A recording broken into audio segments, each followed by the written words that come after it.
In the ancient land of Canaan, where civilizations clashed and faiths were born, a story of transformation and resilience unfolds.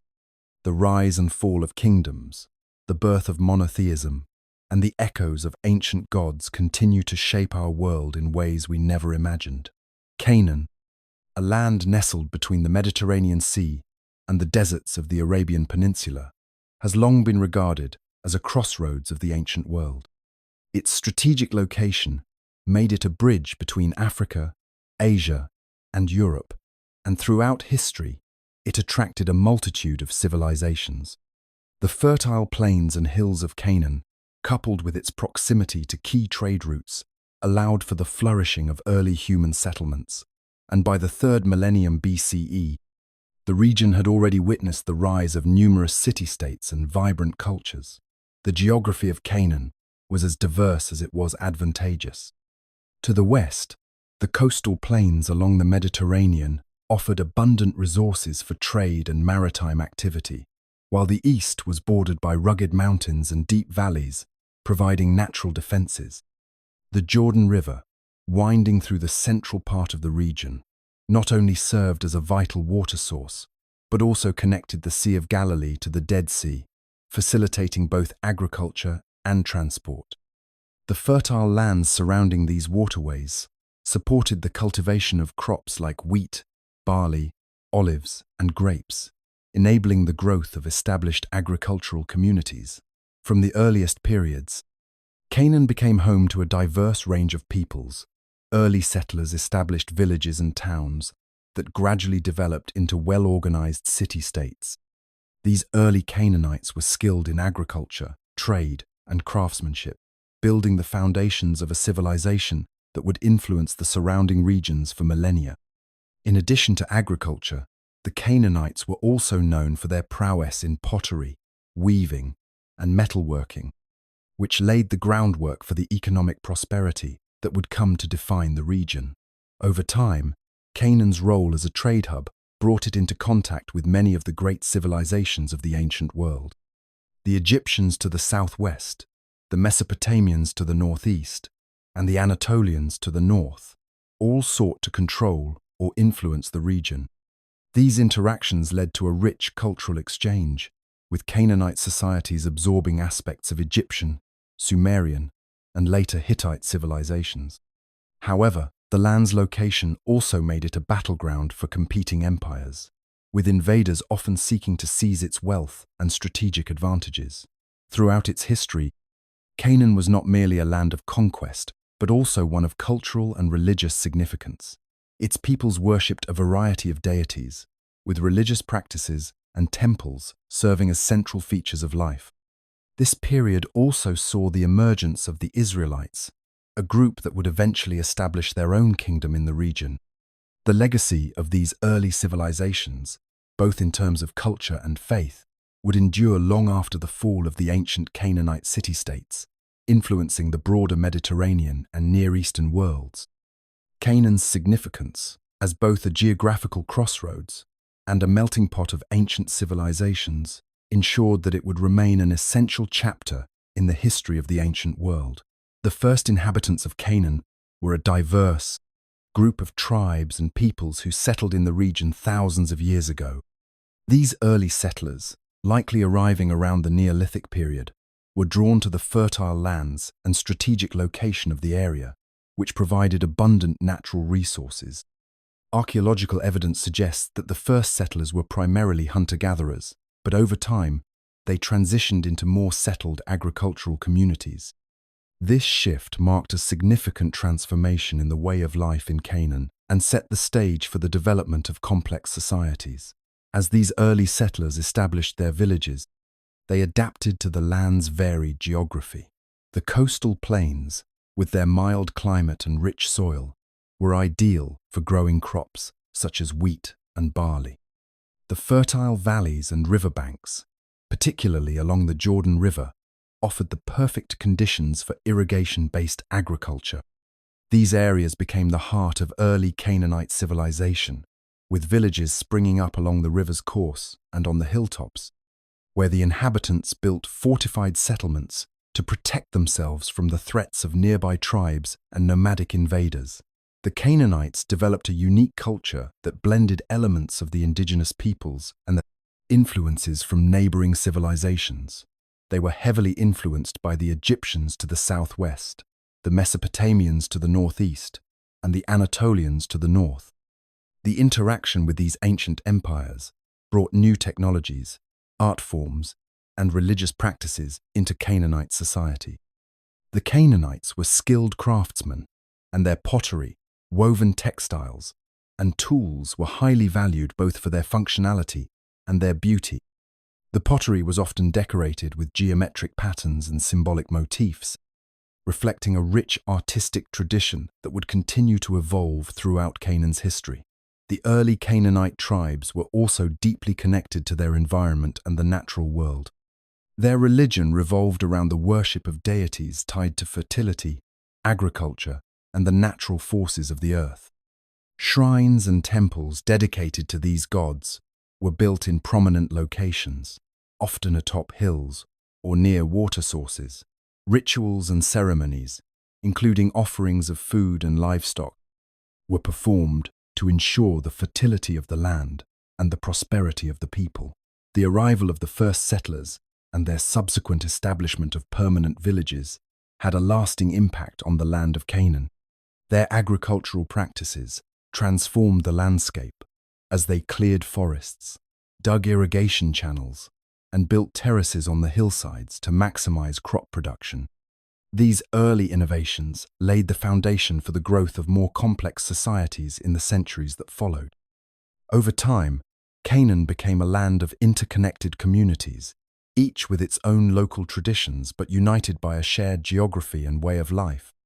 The legacy of these early Canaanite tribes is still felt today, as they provided the cultural, religious, and social framework for the civilizations that would later rise in this ancient land. As Canaan's settlements grew in number and complexity, the need for more organized political structures became evident. By the 3rd millennium BCE, the region saw the emergence of city-states, independent urban centers that governed themselves, but often formed loose alliances or competed for resources. These city-states were a natural development, born from the need to manage the increasing population, safeguard agricultural surplus, and regulate the ever-expanding trade networks. Canaan's geography, with its varied landscapes, played a significant role in the rise of these city-states. The fertile coastal plains and river valleys allowed for the establishment of large, prosperous cities. At the same time, the hills and highlands provided natural fortifications, making these areas prime locations for defensive settlements. Each city-state, such as Jericho, Megiddo, and Hazor, grew around a central urban coryphon with a fortified citadel or palace, surrounded by walls that protected the inhabitants from both internal and external threats. These city-states were hubs of political, economic, and cultural activity, serving as focal points for surrounding villages and smaller settlements. The political organization of these city-states was initially built around local leaders or kings, often seen as divine rulers or priests, who had both political and religious authority. These rulers oversaw the administration of the cities, including managing resources, maintaining law and order, and leading the defense of the city in times of war. It was a time when leadership was deeply entwined with religion, and rulers often claimed divine favor to justify their authority. The earliest written records from these city-states, such as inscriptions and clay tablets, reveal a society that was highly structured, with officials tasked with everything from overseeing agriculture to administering justice. Trade became a cornerstone of Canaanite city-states. The region's location, situated between the great civilizations of Egypt, Mesopotamia, and Anatolia, made it an essential crossroads for merchants. Canaanite cities became bustling trade centers, exchanging goods like copper, tin, olive oil, and wine for luxury items such as ivory, textiles, and exotic spices. The development of trade routes, both by land and sea, brought wealth and cultural exchange to these city-states. Through trade, Canaanites came into contact with distant cultures, adopting and adapting new ideas, technologies, and art forms. This exchange played a crucial role in shaping the distinctive Canaanite culture, which was a blend of indigenous traditions and external influences. Agriculture also flourished during this time, as the city-states perfected irrigation techniques and developed new farming tools. The ability to produce surplus crops, including grains, olives, and grapes, allowed the population to grow and provided the foundation for the wealth that fueled trade and political power. The surplus also enabled the rise of specialized labor, as craftsmen and traders emerged to cater to the needs of the urban populations. The rise of these Canaanite city-states marked the beginning of a new chapter in the region's history. What had once been a scattered collection of villages evolved into a network of powerful urban centers, each competing for dominance, but united by their shared cultural and economic ties. These early political structures and their advancements in agriculture and trade would lay the groundwork for the complex civilizations that would follow. The Canaanite religion was a deeply ingrained aspect of daily life, woven into the fabric of their society and reflected in every aspect of their culture. Central to Canaanite beliefs was the worship of a pantheon of gods, each representing different elements of nature, human experience, and divine power. This polytheistic system mirrored the people's connection to the land, the sky, and the forces that governed their existence. At the heart of the religion were deities such as El, the supreme god and creator, and Baal, the storm god associated with fertility, rain, and agriculture. Alongside these prominent figures were goddesses like Asherah, often depicted as the mother goddess, and Anat, the fierce warrior goddess. These deities formed a network of divine personalities, each responsible for different aspects of life, from fertility to warfare, from the harvest to the protection of the community. Religious practices were highly ritualistic and varied between different regions and city-states. Temples, built in honor of the gods, were the focal points of religious activity. These sacred spaces were often large, open-air sanctuaries, designed to accommodate both the priests and the general public who came to offer prayers, sacrifices, and engage in rituals. The architecture of these temples reflected the importance of religion in Canaanite society, with grand structures featuring altars, idols, and sacred stones. The temples were not just places of worship, but also centers for social and political gathering, where important decisions might be made under the guidance of the gods. Rituals and sacrifices played a central role in Canaanite religious life. The people believed that in order to maintain harmony with the divine, regular offerings had to be made to the gods. These offerings could range from simple foodstuffs and incense to animal sacrifices, often performed on altars within the temple grounds. These acts of devotion were seen as necessary to secure divine favor and ensure prosperity for the community, especially with regard to agriculture, which was so vital to Canaanite life. In times of crisis, more elaborate sacrifices, including rare and costly offerings, were made in the hope of receiving divine intervention or favor. Festivals were another important component of Canaanite religious life, marking key times in the agricultural cycle, such as the planting and harvest seasons. These festivals were times of communal celebration, where the gods were honored through feasts, dances, and other ceremonial activities. The significance of these festivals went beyond religious observance. They were opportunities for the community to come together, reinforce social bonds, and reaffirm their shared identity. During these events, the people would pray for the fertility of the land, the health of their families, and the protection of their city-states. The festivals were also a way to mark the changing of the seasons, celebrating the renewal of life and the abundance that came with it. Religious beliefs permeated every level of Canaanite society, influencing not only public and ritual life but also private affairs. The gods were believed to be involved in every aspect of human existence, from birth to death, from the joys of the harvest to the struggles of war. The Canaanites' devotion to their gods was not just a matter of personal faith, but a collective responsibility deeply embedded in the culture and political structure of their city-states. Their religion gave meaning to the world around them, shaping their understanding of life, death, and the natural forces that governed their existence. During the Old Kingdom period of Egypt, a time marked by monumental achievements in architecture and a growing sense of Egyptian power, the relationship between Egypt and Canaan took on a complex and transformative nature. Situated to the northeast of Egypt, Canaan was strategically important, and the Egyptians sought to extend their influence over this fertile land. While the Egyptian presence in Canaan was not always direct, it was both cultural and political, rooted in Egypt's desire for control over trade routes, resources, and strategic territories.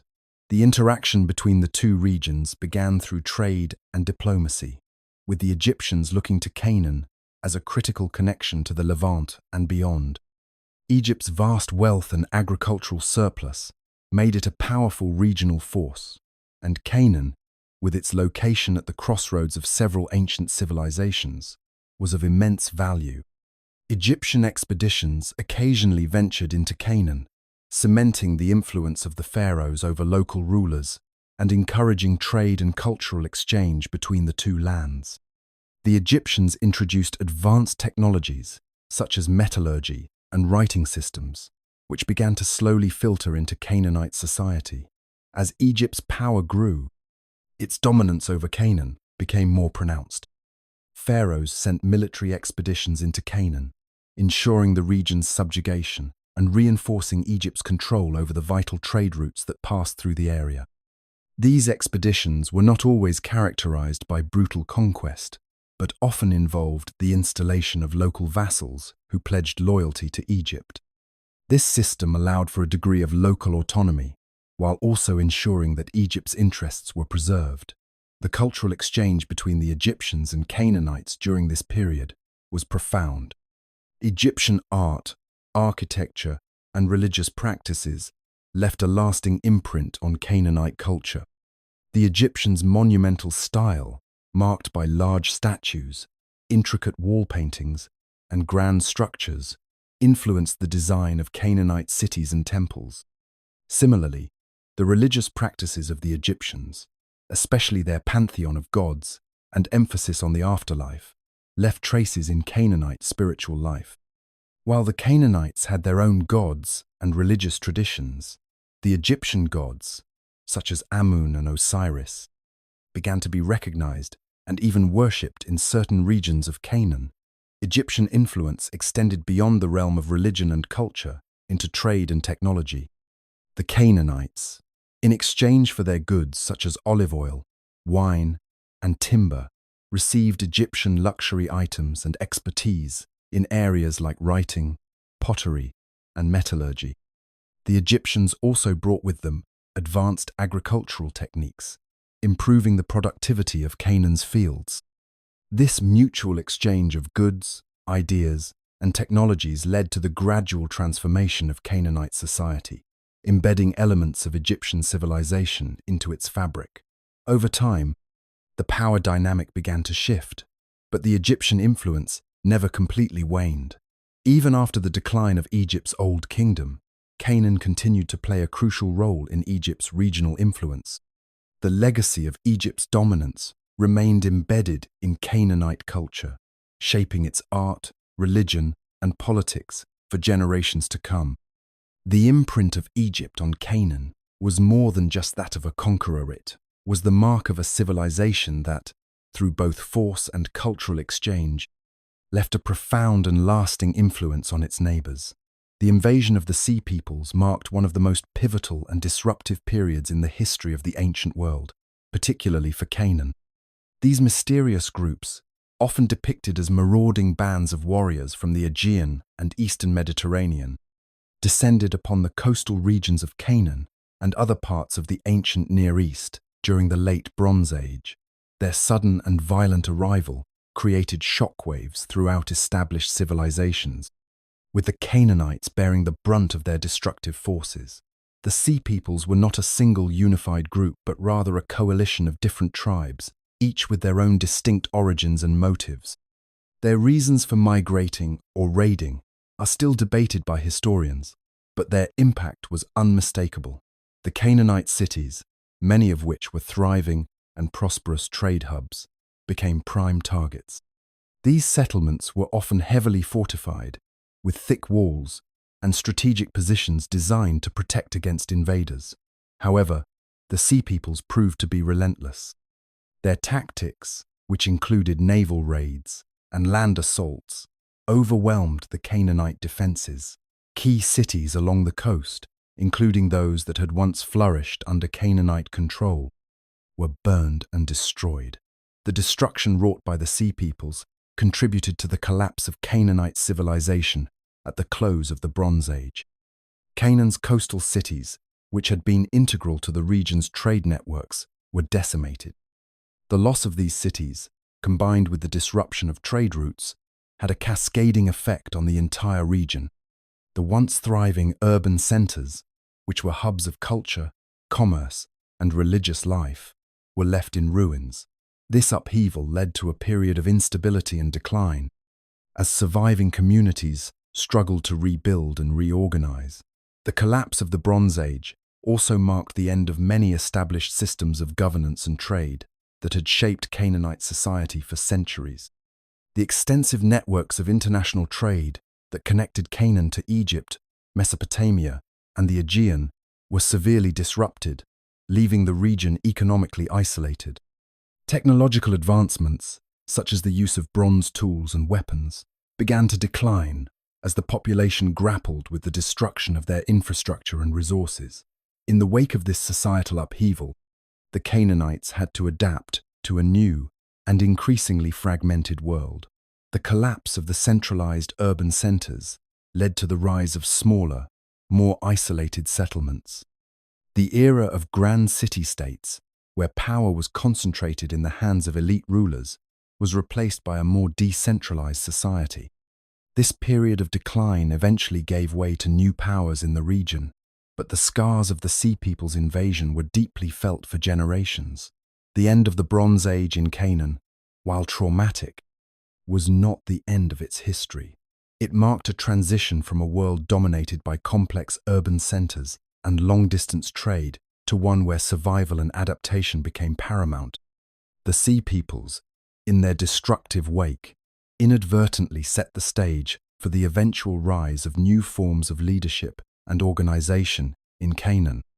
Their invasion reshaped the landscape, but it also contributed to the resilience and eventual resurgence of the Canaanite people, who would find new ways to survive and thrive in the centuries to come.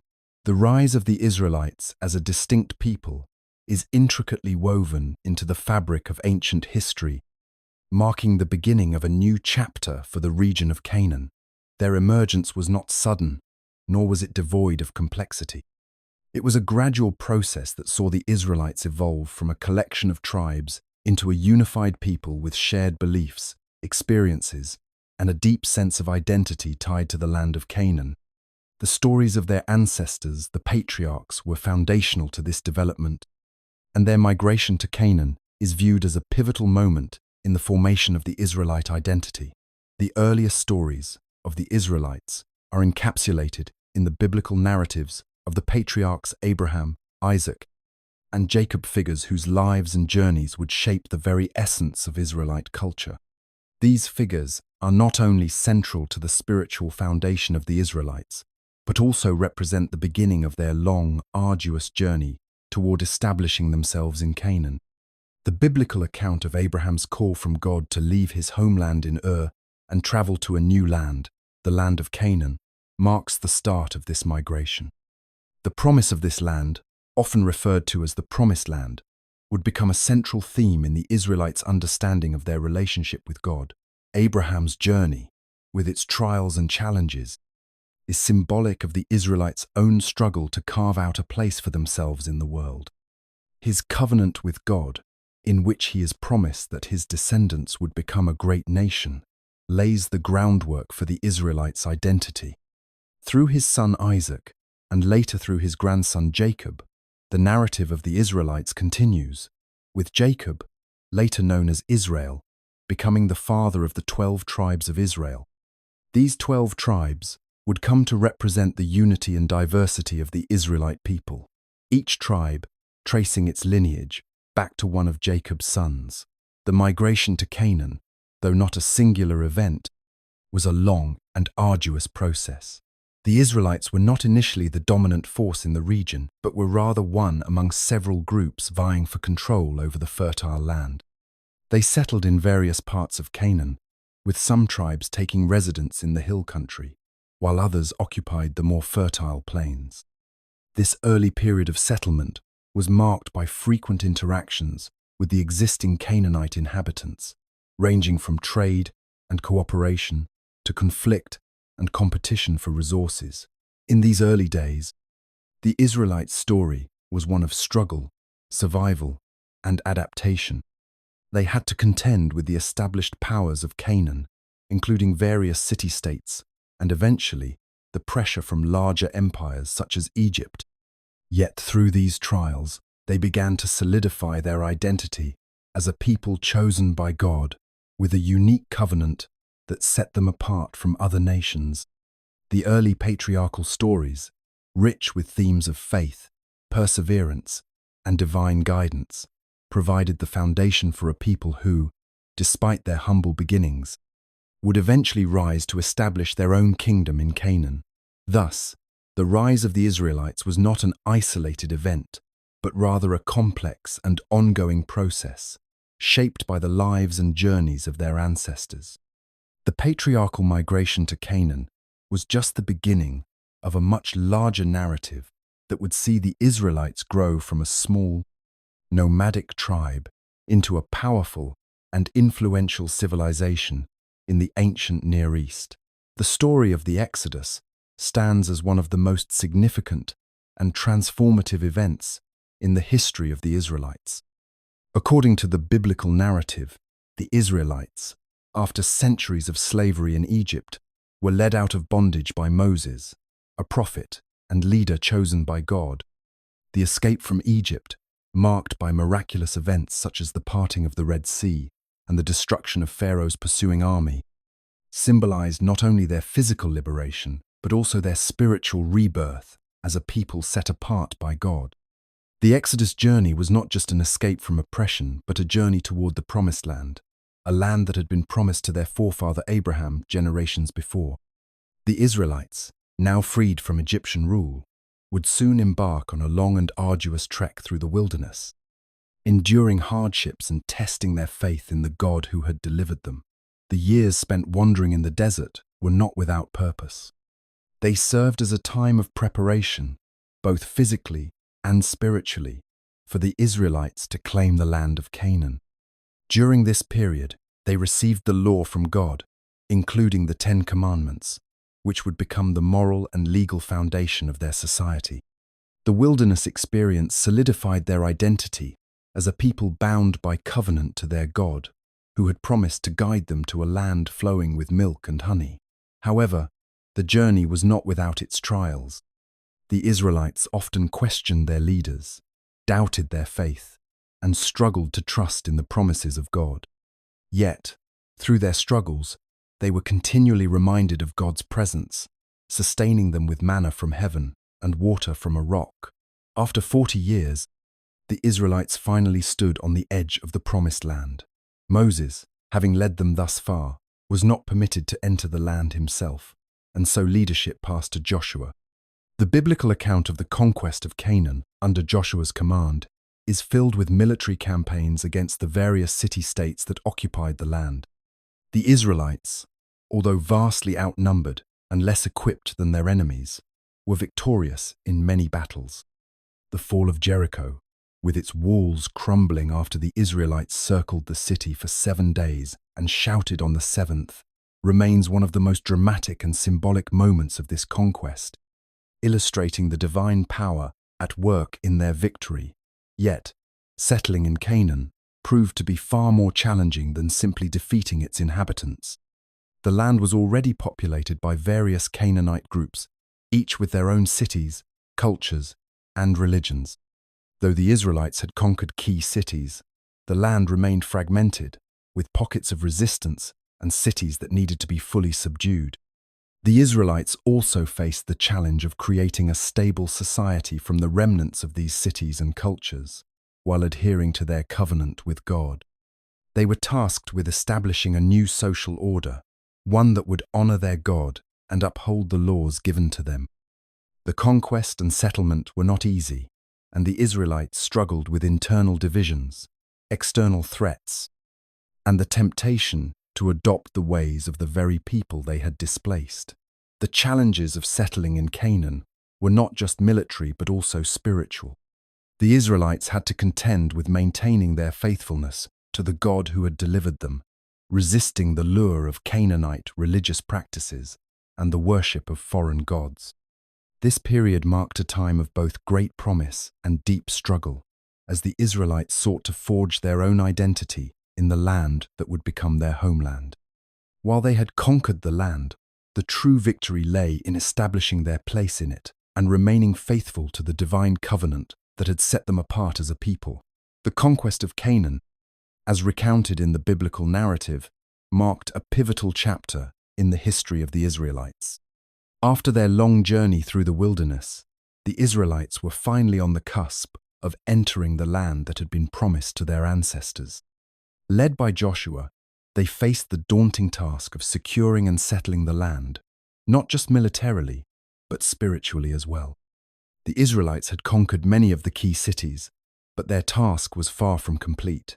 The land, though in their hands, was still fractured by pockets of resistance and Canaanite influences that threatened to undo the Israelites' hard-won progress. One of the most profound challenges the Israelites faced in their conquest of Canaan was the integration of diverse cultures and religions into their newly established society. The Canaanite cities they had captured were home to a people with distinct practices, gods, and ways of life. The Israelites were warned not to fall into the same idolatrous practices that had characterized the cultures of the land they now inhabited.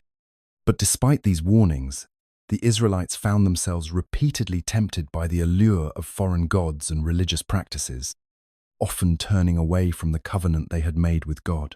The Israelites' internal struggle to remain faithful was further complicated by the pressures of establishing a new society in a land that was already occupied.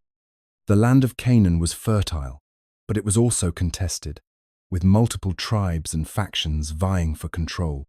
The Israelites had to find a way to coexist with neighboring peoples while also securing their own place in the land. This required not only military prowess, but also wisdom in governance and law, as well as a steadfast commitment to the religious and cultural identity that defined the Israelites as a people set apart by God. As time went on, the Israelites began to establish themselves more firmly in Canaan, building cities, cultivating the land, and developing their society. However, the internal divisions that plagued them from the beginning never fully disappeared. Different tribes often struggled for power, and disputes over territory and leadership were common.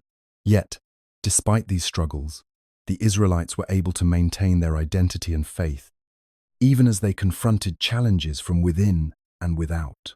The conquest and settlement of Canaan ultimately transformed the Israelites into a unified people with a shared history, identity, and religious heritage. While they were faced with immense challenges in settling the land and adhering to their covenant with God, the Israelites' journey to establish themselves in Canaan was a testament to their resilience, faith, and commitment to their divine purpose. The land, once a battleground, became a symbol of the promises and trials that defined their journey, shaping the future of Israel and its legacy for generations to come. The period of the Judges was a time of both turbulence and transformation for the Israelites, a time when the nation struggled to maintain its unity in the face of internal divisions and external threats. After the conquest of Canaan, the Israelites found themselves in a fragile state. They had settled in the land, but the tribal confederation they had established lacked a centralized government or consistent leadership. Instead, the people relied on charismatic leaders who emerged in times of crisis, known as judges. These judges were not kings or permanent rulers, but temporary leaders chosen by God to deliver the Israelites from various oppressors and to restore order during chaotic periods. The Israelites, however, were often torn between their covenant with God and the surrounding cultures that threatened their faith and unity. The challenges of this period were multifaceted. On one hand, the Israelites were beset by external enemies, Philistines, Canaanites, Moabites, and other neighboring groups who constantly sought to exploit the fragmented state of Israel. On the other hand, the Israelites themselves struggled with internal divisions, as the 12 tribes, though bound by common ancestry, often failed to work together cohesively. The lack of a permanent, unified leadership meant that, during times of peace, the Israelites fell into cycles of moral decay, disobedience, and idolatry, only to face divine punishment in the form of foreign oppression. When the oppression became unbearable, God would raise up a judge to lead the Israelites to victory, and the cycle would repeat. Among these judges were a few key figures who stand out for their remarkable leadership and courage. Deborah, a prophetess and the only female judge, led the Israelites during a time of severe oppression by the Canaanite king Jabin and his general Sisera. Her wisdom and faith in God inspired Barak, a military leader, to gather an army and defeat Sisera's forces. Under Deborah's leadership, the Israelites experienced a period of peace, which was rare in this era of frequent turmoil. She was a figure of justice and spiritual authority, leading with a firm reliance on God's guidance. Another prominent judge was Gideon, who rose from obscurity to become the leader of Israel during a time when the Midianites oppressed the Israelites. Gideon's story is marked by his initial reluctance to lead, doubting his ability and God's calling. However, through a series of signs and divine interventions, Gideon overcame his doubts and led a small army to a decisive victory over the Midianites. His military success, however, was followed by the temptation to establish a monarchy, a temptation which Gideon resisted, ultimately directing the Israelites back to God. Then there was Samson, perhaps the most legendary and tragic figure of the judges' period. Known for his immense strength, Samson's story is one of personal flaws and divine purpose. His strength was tied to his Nazirite vow and his connection to God. Despite his physical power, Samson's life was marred by impulsive decisions, particularly his entanglement with Delilah, who betrayed him. In his final act, Samson destroyed the Philistine temple, killing himself and many of his enemies, marking a bittersweet end to his role as Israel's deliverer. The period of the Judges is one of cyclical struggle, where the Israelites' faithfulness ebbed and flowed, marked by moments of divine deliverance through figures like Deborah, Gideon, and Samson. Though these leaders were imperfect, their stories show the ongoing tension between human frailty and divine intervention, shaping the future path of Israel. The transition from the loose tribal confederation of Israel to a centralized monarchy was a significant turning point in the history of the Israelites. For generations, the Israelites had been governed by a system of judges leaders raised up in times of crisis, guided by divine intervention, but without a permanent, unified leadership structure. The 12 tribes were bound by shared heritage, but often struggled with internal divisions, and their disunity made them vulnerable to external threats. This period of instability led the people to seek a more stable and authoritative form of governance. The catalyst for this shift was the growing pressure from the surrounding nations. The Israelites, though settled in the Promised Land, found themselves increasingly at odds with their neighbors, particularly the Philistines, whose military prowess and organized leadership threatened Israel's survival. The decentralized system, with its lack of a standing army or coordinated defense, was no longer sufficient to address the growing external dangers. The people of Israel frustrated by the frequent oppression they faced, began clamoring for a king to lead them, someone who could provide the strength, unity, and security they desperately needed. This demand for a king was not just a reflection of external pressures, but also a sign of the people's desire for a change in their relationship with God. In the past, the Israelites had been governed directly by God, with prophets and judges acting as intermediaries. Now, they yearned for a king like the other nations around them, a human leader who could unite them, defend them, and bring stability to the land. Despite their desire for a monarchy, the idea of kingship was a controversial one. Samuel, the prophet and last of the judges, was reluctant to anoint a king, seeing it as a rejection of God's rule over them. He warned the Israelites of the dangers of a monarchy, burdens of taxation, military conscription, and the potential for a king to become corrupt and oppressive. Yet, the people insisted, and their demand became too powerful to ignore.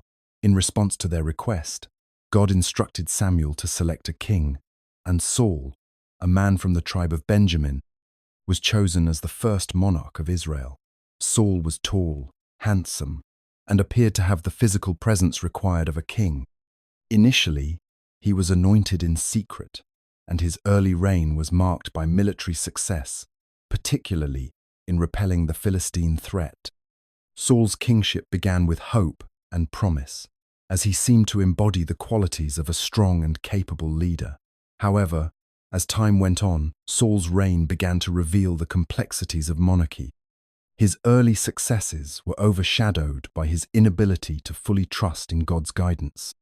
Saul's impatience and rash decisions, including his failure to follow God's commands during key military campaigns, led to his rejection by God. This marked the beginning of a turbulent period in Israel's history, where the promise of kingship was fraught with challenges. Yet, the formation of the kingdom marked a crucial shift, setting the stage for the future of Israel under monarchy, with all its potential for greatness and failure alike. King Saul's reign began with promise and hope, as he was anointed by the prophet Samuel to lead Israel out of the chaos that had characterized the period of the judges. Saul, with his imposing stature and military prowess, seemed the perfect choice for the role. Early in his kingship, Saul led the Israelites in successful battles against their enemies, particularly the Philistines, who had long threatened the security of Israel. His victory at the Battle of Jabesh-Gilead solidified his authority, and for a time, it seemed that the Israelites had found their long-awaited king who could unite them and lead them to prosperity. However, beneath the surface of Saul's reign, tensions began to grow. Saul's leadership was marred by moments of impulsiveness and disobedience to God's commands. The first significant sign of this came during a military campaign against the Philistines. When Samuel, the prophet, delayed in arriving to offer sacrifices before battle, Saul, unable to wait, took matters into his own hands and made the offering himself. This act of disobedience to divine instruction marked the beginning of his downfall. Samuel rebuked Saul, telling him that his kingdom would not endure because of his failure to follow God's commands. As Saul's reign continued, his character began to show cracks. His insecurity and fear of losing power led him to become increasingly erratic and paranoid. His relationship with the people, once strong, began to deteriorate as Saul grew jealous of the rising popularity of his young warrior, David.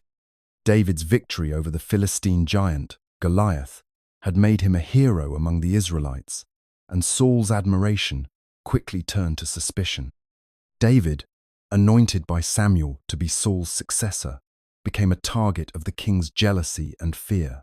The conflict between Saul and David escalated as Saul sought to eliminate David, fearing that his military successes and popularity would lead to a challenge to his throne. David, despite being pursued by Saul across the land, never once retaliated, showing remarkable restraint and respect for Saul's kingship, even though he had been wronged.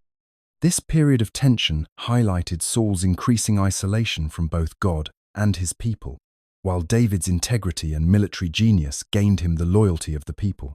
Saul's military campaigns, once marked by early victories, faltered as he became consumed by personal vendettas rather than focused on the unity of Israel. In a final tragic act, Saul sought guidance from a medium in Endor, disregarding the counsel of God. The death of his sons in battle, along with his own mortal wounding at the hands of the Philistines, marked the end of his reign. Saul's death was a grim conclusion to a reign that had started with such potential, but ended in division, fear, and the tragic loss of his kingdom's future. Saul's downfall set the stage for the rise of David, who would go on to become one of Israel's most revered kings. Yet, even in his demise, Saul's story served as a cautionary tale about the dangers of pride, disobedience, and the fragility of human leadership when it is not anchored in faithfulness to God. David's early life was far from the grandeur that would later mark his reign. Born into a modest family in Bethlehem, David's humble beginnings set him apart from the traditional expectations of kingship. He was the youngest of 8 brothers, a shepherd who spent his days tending flocks in the fields. Despite the simplicity of his life, David's heart and courage stood out, qualities that would eventually propel him into Israel's history. David's rise to prominence began with his remarkable victory over the giant Goliath.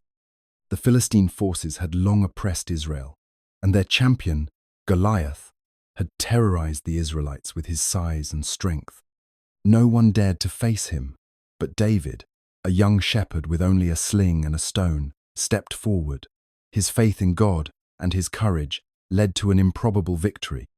With a single shot, David struck Goliath in the forehead, and the mighty warrior fell.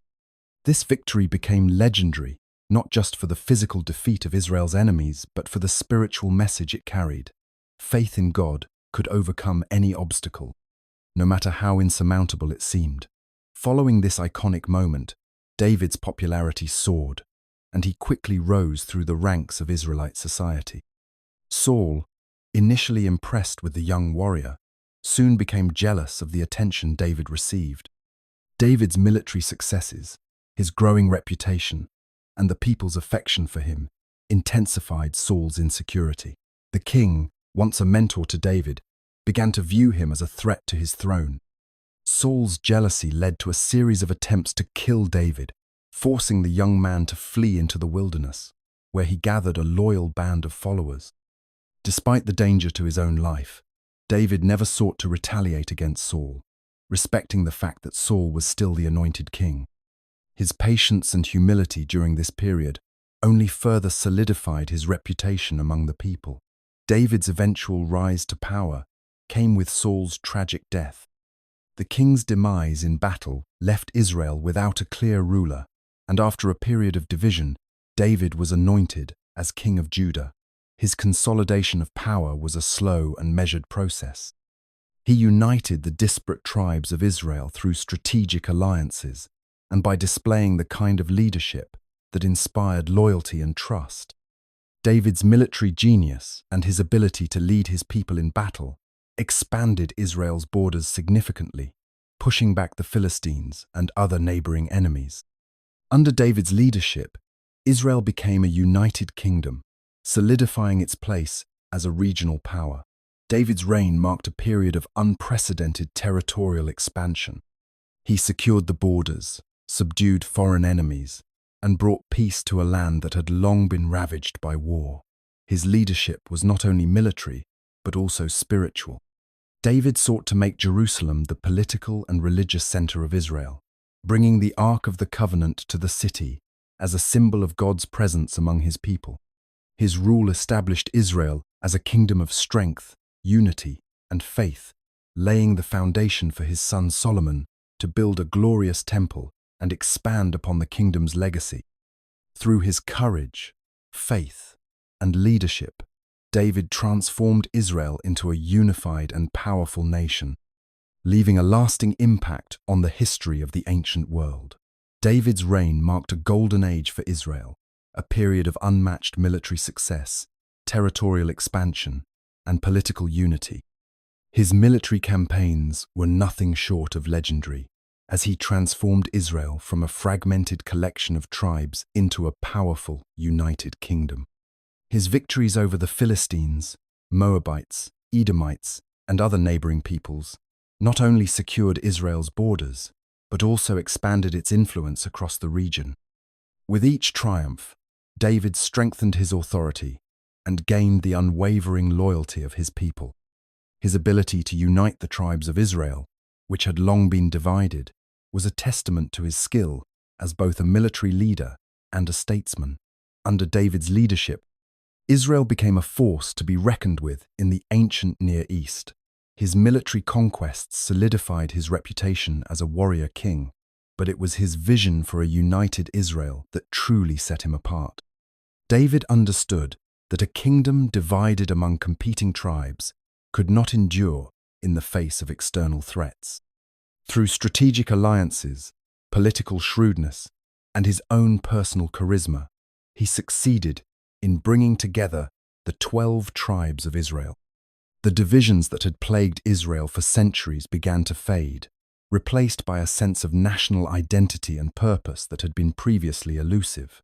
As the political fabric of Israel grew stronger, so too did its spiritual identity. One of David's most significant accomplishments was the establishment of Jerusalem as the political and spiritual center of the kingdom.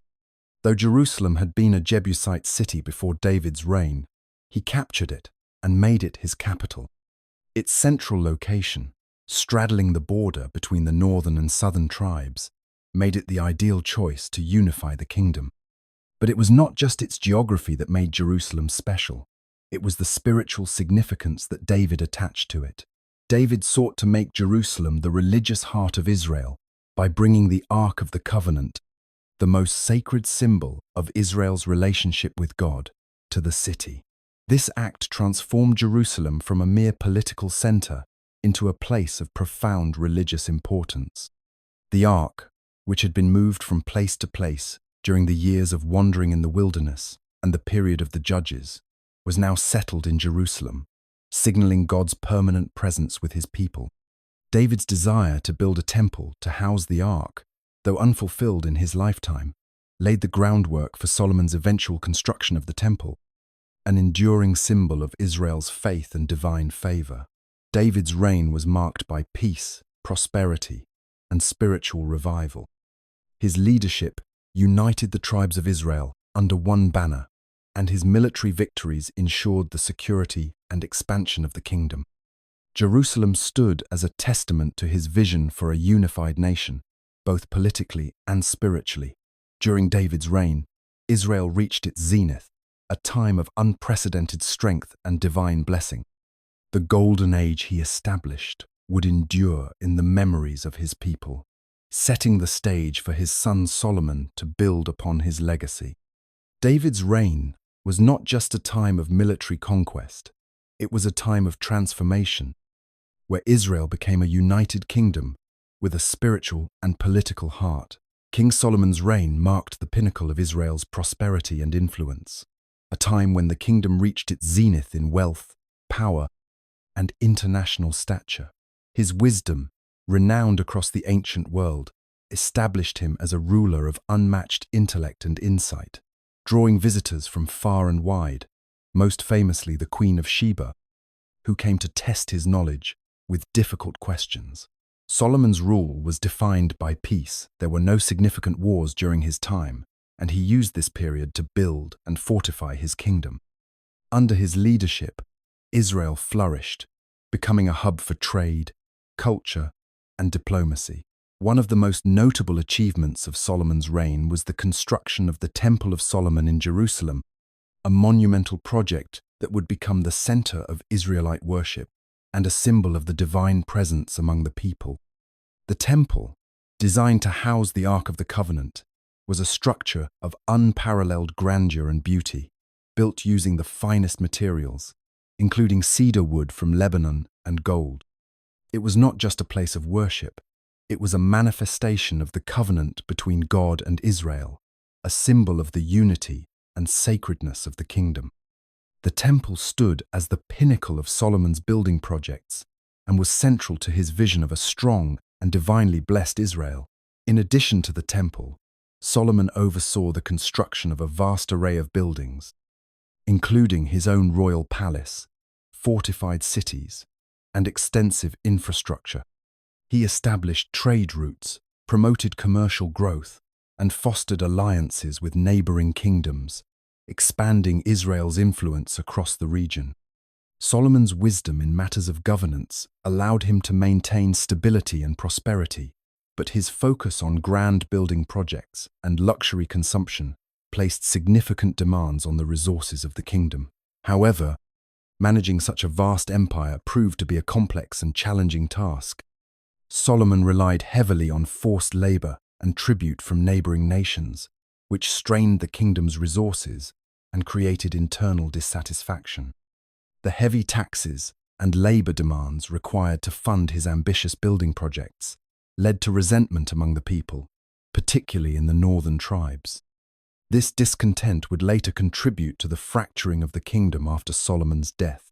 Moreover, the introduction of foreign influences during his reign, particularly through his marriages to numerous foreign princesses, brought new cultural and religious practices into Israel.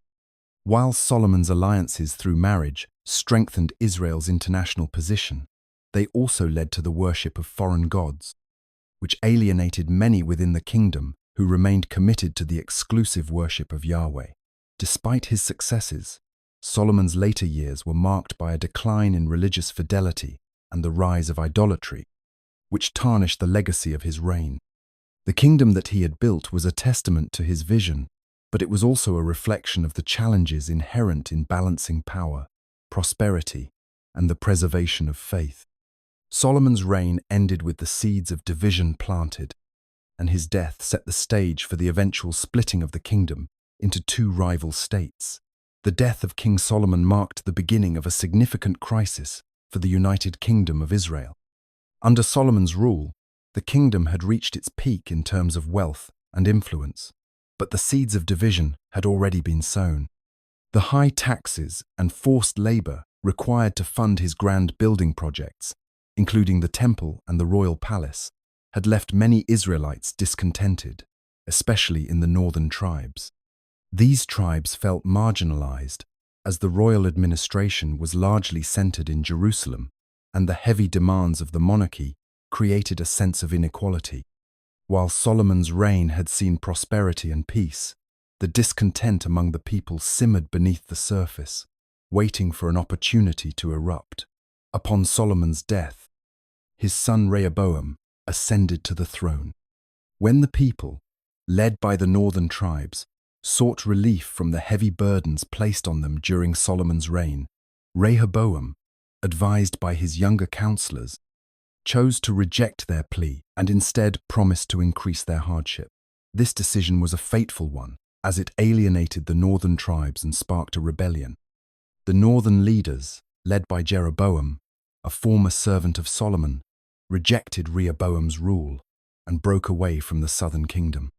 The northern tribes declared Jeroboam as their king, thus creating the kingdom of Israel in the north, while Rehoboam remained as the king of Judah in the south.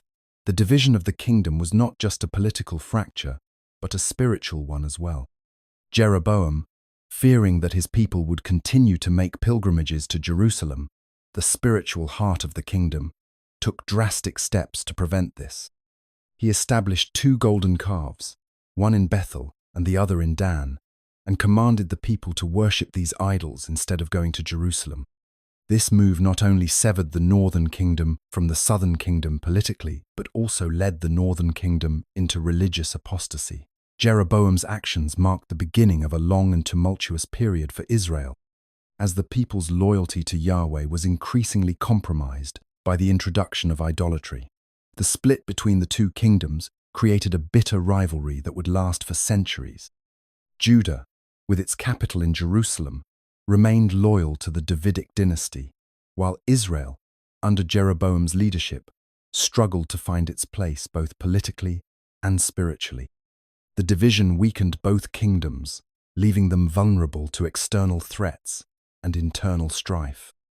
While the kingdom of Israel grew rapidly in its early years, it struggled with maintaining unity as successive kings failed to establish lasting leadership. The rise of Jeroboam and the creation of the northern kingdom marked the beginning of a new chapter in Israel's history, one characterized by division, political instability, and religious decay, the consequences of which would echo throughout the generations. The northern kingdom of Israel, after its separation from Judah, faced a constant struggle for stability and identity. From its inception, Israel was marked by political and religious instability, with frequent changes in leadership and a lack of centralized power. The division between the northern and southern kingdoms left Israel vulnerable to both internal dissent and external threats, and its rulers often grappled with the challenge of uniting the 10 tribes under a single banner. The kingdom's relationship with the people of Judah was often contentious, but more pressing were the challenges posed by the surrounding nations and the internal strife that plagued Israel's monarchy. The early years of Israel's existence were defined by a lack of strong leadership. After the initial break from Judah, the kingdom faced numerous dynastic struggles, with several kings quickly rising and falling. It wasn't until Omri ascended to the throne in the mid-9th century BCE that Israel began to stabilize politically. Omri, a general who took power by force, moved the capital from Shechem to the newly established city of Samaria, a strategic location that provided both security and economic opportunity. Under Omri's rule, Israel's political position improved, and the kingdom began to experience relative stability.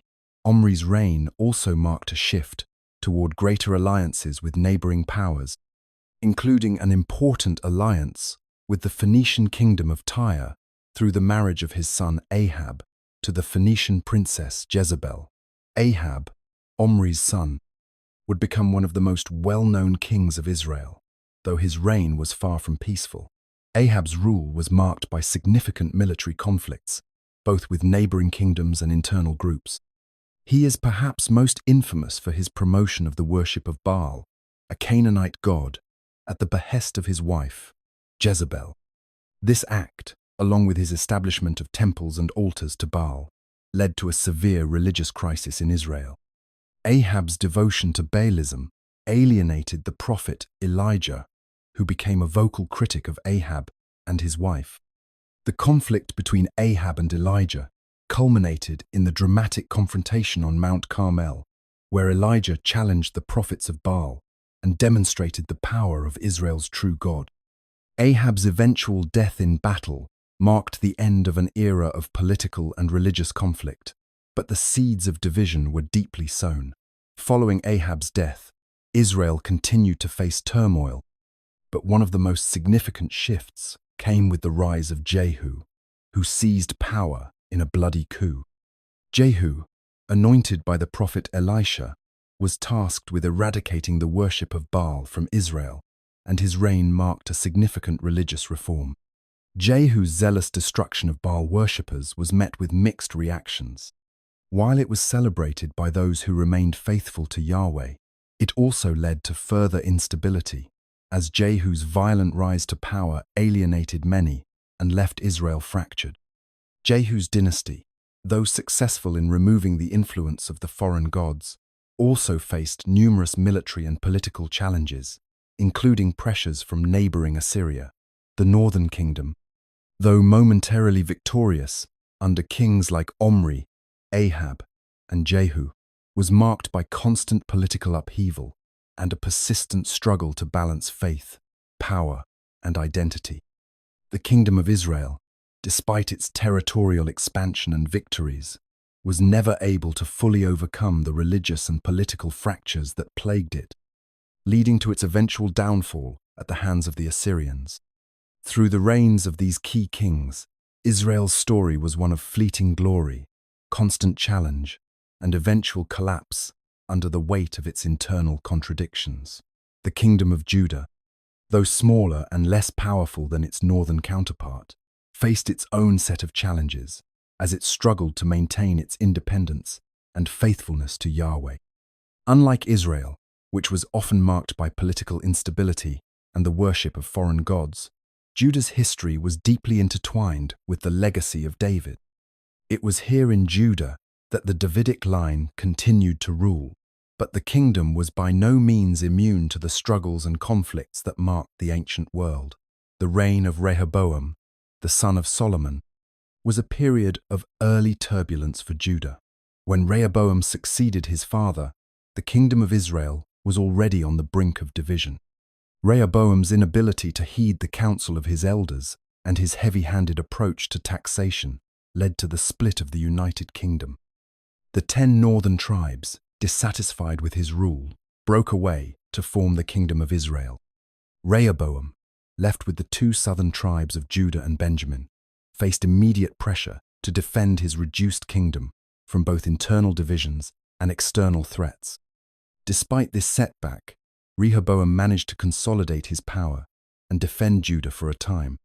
Yet his reign was marked by the continued influence of foreign gods, which would prove to be a recurring challenge for Judah throughout its history. As Rehoboam's successor, his son Asa, ascended to the throne, Judah experienced a significant religious and political shift. Asa was one of the few kings in Judah's history who remained deeply committed to Yahweh. His reign is often remembered for his religious reforms, which included the removal of foreign altars and idols from the land and the purification of the temple in Jerusalem. Asa sought to bring the people of Judah back to the worship of the one true God, a task that was complicated by the presence of Canaanite religious practices that had persisted throughout the years. Asa's reforms were widely supported, and for a time, the people of Judah seemed to return to their covenant with Yahweh. However, Asa's reign was not without its challenges. Despite his early religious successes, he faced military pressures from neighboring kingdoms, including Israel and the powerful kingdom of Aram, Syria. Asa relied heavily on alliances, such as his alliance with Ben-Hadad, the king of Aram, to secure his kingdom's borders. While this strategic move helped to strengthen Judah in the short term, it also highlighted a persistent issue for the kingdom: its reliance on foreign powers and political maneuvering rather than solely on divine guidance. As Asa grew older, his faith began to falter. In his later years, when confronted with another military threat, Asa turned to an alliance with a foreign power rather than relying on Yahweh. This marked a stark contrast to his earlier years, when he had relied on God for protection and guidance.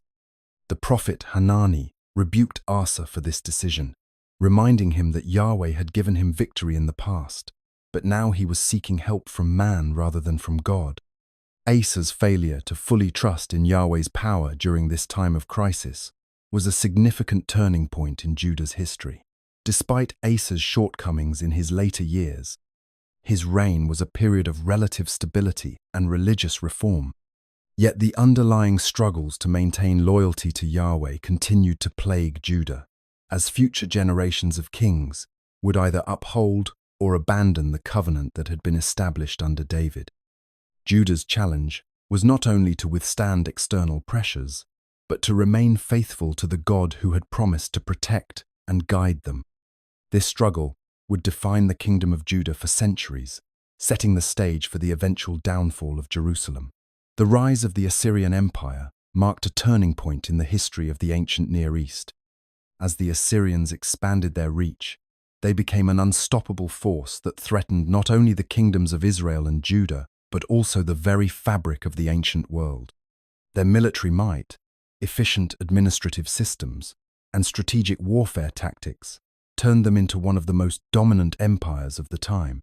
Assyria's influence would profoundly affect the political and social landscape of Canaan and Israel, leading to a series of military campaigns that reshaped the region. At first, Israel found itself a reluctant vassal of the Assyrians. Under King Menahem, Israel paid tribute to the Assyrian king Tiglath-Pileser III in exchange for protection from invasion and to maintain political stability. This relationship, however, came with a heavy price. Israel was no longer a fully independent nation. Its sovereignty was compromised by its submission to Assyrian demands. Over time, the pressure to maintain this vassal status led to internal conflicts and dissatisfaction among the people of Israel, who chafed under the heavy tribute payments and the ever-present threat of Assyrian intervention. As Assyrian influence grew, Israel's political landscape became increasingly unstable. The kingdom was divided between those who saw the benefits of maintaining peace with Assyria and those who longed for the return of Israel's independence. The tensions culminated during the reign of King Hoshea, the last ruler of Israel, who initially tried to break free from Assyrian control by allying with Egypt. This move, however, was a direct challenge to Assyria's authority, and it did not go unnoticed. Tiglath-Pileser III's successor, Shalmaneser V, responded by besieging Israel's capital, Samaria. The Assyrian conquest of Israel was both swift and brutal. After a 3-year siege, Samaria fell in 722 BCE, marking the end of the northern kingdom of Israel. The fall of Samaria was a catastrophic event that altered the course of Israel's history forever. The Assyrians, as they had done with many other conquered peoples, deported a large portion of the Israelite population, scattering them throughout the vast Assyrian Empire. This deportation, along with the resettlement of foreign peoples in Israel's former territory, led to the creation of what would become known as the 10 Lost Tribes of Israel. The people of Israel were dispersed, their distinct cultural and religious identity erased in many ways by the Assyrian policy of forced assimilation. The Assyrian conquest not only ended Israel's political independence, but also had long-lasting effects on the region's social and religious life. The introduction of foreign peoples into the former Israelite territories brought new religious practices and cultural influences, which created a complex and diverse social fabric. Despite the collapse of the northern kingdom, the Assyrian threat was far from over. Judah, the southern kingdom, was left to face the growing power of the Assyrian Empire alone. Though Judah managed to survive the initial onslaught, the Assyrian shadow loomed ever larger, and the political instability that followed the fall of Israel would continue to shape the region for years to come. The fall of the northern kingdom of Israel was a momentous and tragic event in the history of the ancient Near East. In 722 BCE, after years of political instability, internal strife, and growing tension with Assyria, the kingdom of Israel faced its inevitable end. The Assyrians, under the leadership of King Shalmaneser V, launched a final, devastating siege against Samaria, the capital of Israel. The city, fortified and well supplied, withstood a prolonged assault, but the power of the Assyrian war machine proved too great. After a 3-year siege, Samaria fell. The Assyrians had breached the city walls, leaving the once proud kingdom to crumble under the weight of conquest. The destruction of Samaria was more than just a military victory for the Assyrians. It symbolized the disintegration of Israel's political identity. The fall of the city marked the loss of Israel's sovereignty and the end of its monarchy. King Hoshea, Israel's last ruler, had attempted to resist Assyrian demands, even seeking an alliance with Egypt to break free from Assyrian control. However, his efforts proved futile, and the Assyrians responded with overwhelming force. The conquest of Samaria was brutal, as Assyrian forces not only captured the city but also exiled a significant portion of the population. The Israelites, once a unified kingdom with a strong religious and cultural identity, were scattered and displaced throughout the vast expanse of the Assyrian Empire. The exile of the 10 lost tribes was a defining moment in the history of Israel. The Assyrians, in their typical fashion, deported tens of thousands of Israelites, dispersing them across various provinces within their empire. These exiled Israelites were assimilated into foreign cultures, forced to adopt new languages, customs, and religions. The once distinct identity of the 10 tribes began to fade as they were absorbed into the larger Assyrian society. Over time, the exiled Israelites lost their cultural and religious ties to their homeland. The 10 lost tribes became a legend, their fate sealed in the annals of history, as their descendants would eventually merge with other peoples and disappear from the historical record. In place of the exiled Israelites, The Assyrians resettled foreign peoples from various parts of their empire in the now desolate Israelite territories. These new settlers brought their own customs, gods, and ways of life, further eroding the Israelite identity in the region. The intermingling of these foreign cultures with the remnants of the local population created a new, diverse social fabric. But it also marked the end of the pure Israelite culture that had once flourished in the land. Though the Assyrians had conquered and scattered the Israelites, their religious and cultural influence did not disappear entirely. The Israelites who remained in the land, along with those exiled, carried with them their faith, their memories, and their hope for a return. The fall of the northern kingdom was not the end of Israel's story, but rather the beginning of a new chapter of exile, adaptation, and eventual return. Yet for the majority of the 10 lost tribes, their exile marked the final dissolution of their once powerful kingdom, leaving behind only memories and a longing for a land that would never be fully reclaimed. The rise of the Babylonian Empire brought with it a shift in the balance of power in the ancient Near East, and for the kingdom of Judah, it spelled the beginning of a period of great instability. At the heart of this transformation was the ascension of Nebuchadnezzar II to the throne in 605 BCE. Under his reign, Babylon became the dominant force in the region, challenging both Egypt and Assyria for supremacy. As the Babylonians expanded their territory, Judah, situated between the two powerful empires, found itself increasingly caught in the crossfire of their ambitions. Judah's geopolitical position left it vulnerable to Babylonian expansion, and soon the kingdom would face the devastating consequences of Babylon's rise. King Jehoiakim of Judah, at first a vassal to Egypt, soon found himself forced to submit to the growing power of Babylon. In 605 BCE, after a decisive victory over the Egyptians at the Battle of Carchemish, Nebuchadnezzar turned his attention to Judah, demanding tribute and loyalty. Jehoiakim, fearing the might of the Babylonian king, acquiesced, marking the start of Judah's subjugation. However, Jehoiakim's attempts at rebellion, particularly his refusal to honor Babylon's authority, would set off a chain of events that would ultimately lead to the downfall of Judah. Nebuchadnezzar's response to Jehoiakim's defiance was swift and relentless. After Jehoiakim's death in 598 BCE, his son Jeconiah briefly ascended to the throne. In the same year, Nebuchadnezzar laid siege to Jerusalem, capturing the city and exiling Jeconiah, along with the royal family and thousands of skilled artisans and priests. This was the first of several deportations, and it marked the beginning of Judah's decline. The loss of Jerusalem, the sacred heart of the kingdom, was a crushing blow to Judahite morale. The city, once a symbol of divine protection and glory, now lay under the control of a foreign power. Nebuchadnezzar's conquest of Judah, however, was not just a military victory. It was also a cultural and religious upheaval. With the exile of the elite, Judah's religious and political structure was left in tatters.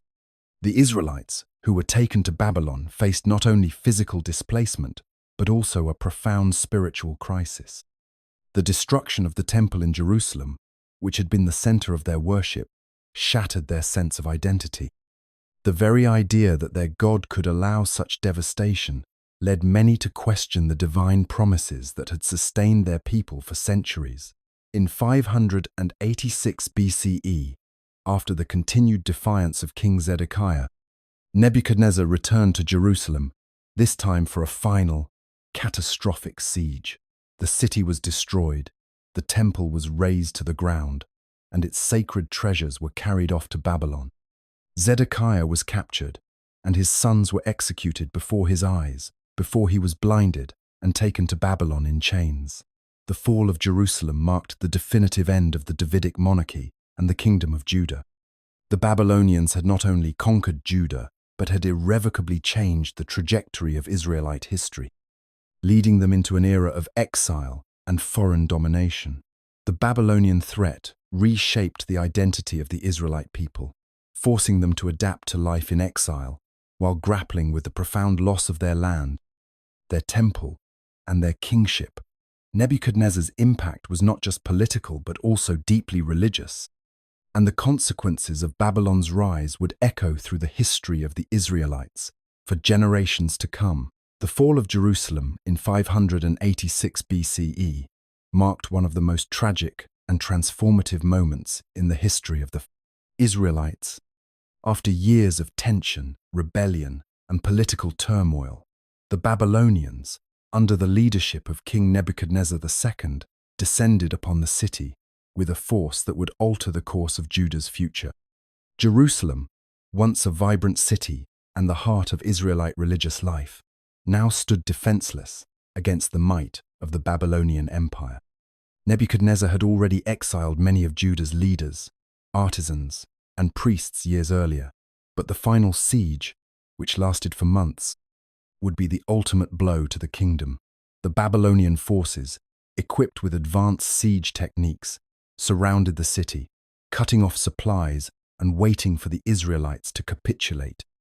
As the siege dragged on, famine gripped the city, and the people, desperate and exhausted, found themselves trapped between the brutal reality of starvation and the looming threat of a foreign conqueror. After a prolonged resistance, the walls of Jerusalem were breached, and the city fell.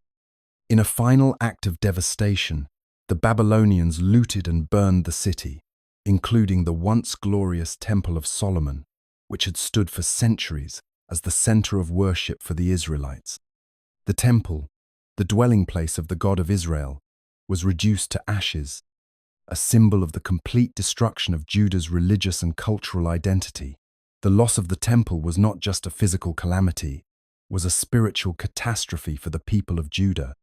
The Israelites had always believed that their God resided in the temple, and its destruction signified not only the loss of their sacred space, but also the loss of the divine protection they had relied on for generations.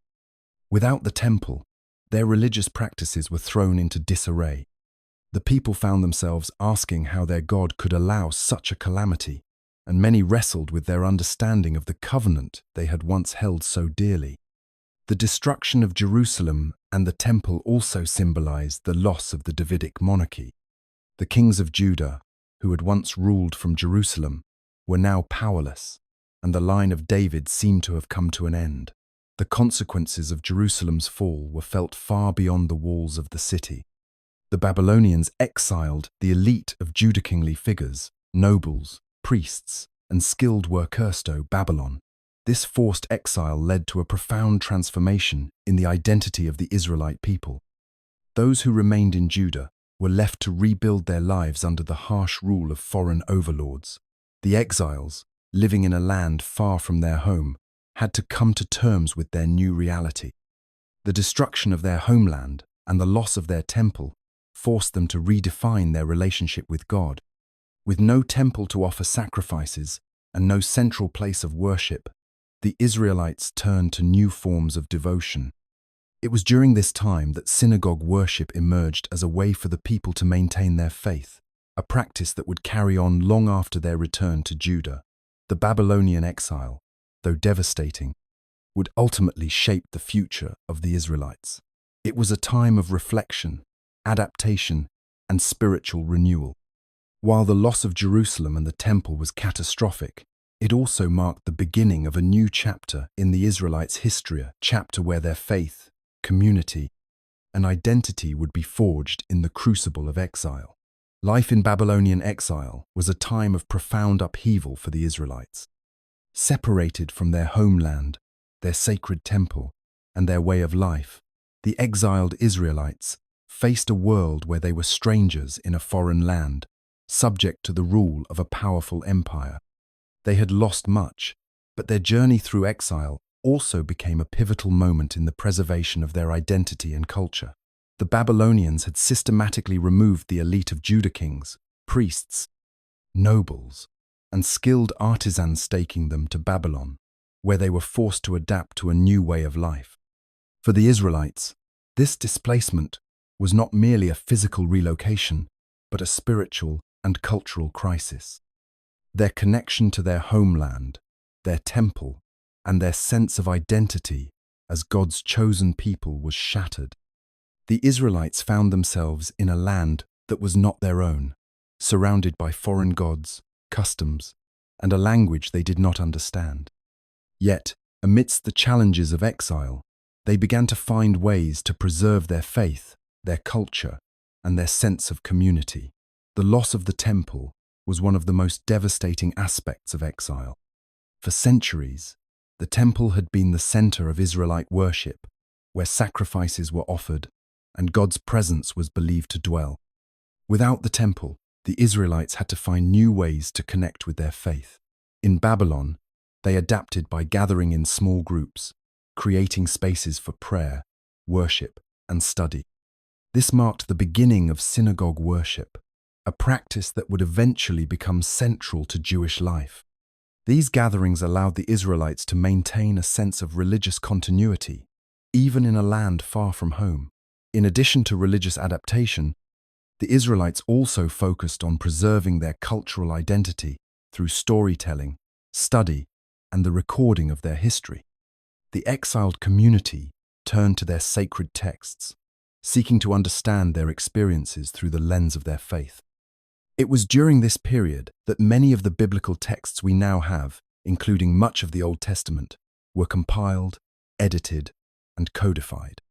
The story of their history, their covenant with God, and the lessons from their past became a source of strength and resilience. The teachings of the prophets, such as Ezekiel and Daniel, offered hope, guidance, and a vision of eventual restoration. They emphasized that the exile was not a sign of divine abandonment, but a necessary period of purification and renewal for the people. The Israelites in exile also faced pressure to assimilate into Babylonian society. They lived in a cosmopolitan city, exposed to a rich and diverse culture, with its own traditions, beliefs, and practices.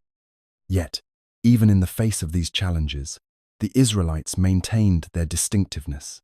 They adhered to dietary laws, observed their Sabbath, and held fast to their belief in one God. In this way, exile became a forge for their identity, a time when they learned to survive and thrive despite the loss of their homeland. Though the exile was a time of deep sorrow and loss, it also became a time of reflection, growth, and renewal. The Israelites preserved their culture, their faith, and their hope for the future. Even in the heart of Babylon, they held on to the belief that one day they would return to their land and rebuild what had been destroyed.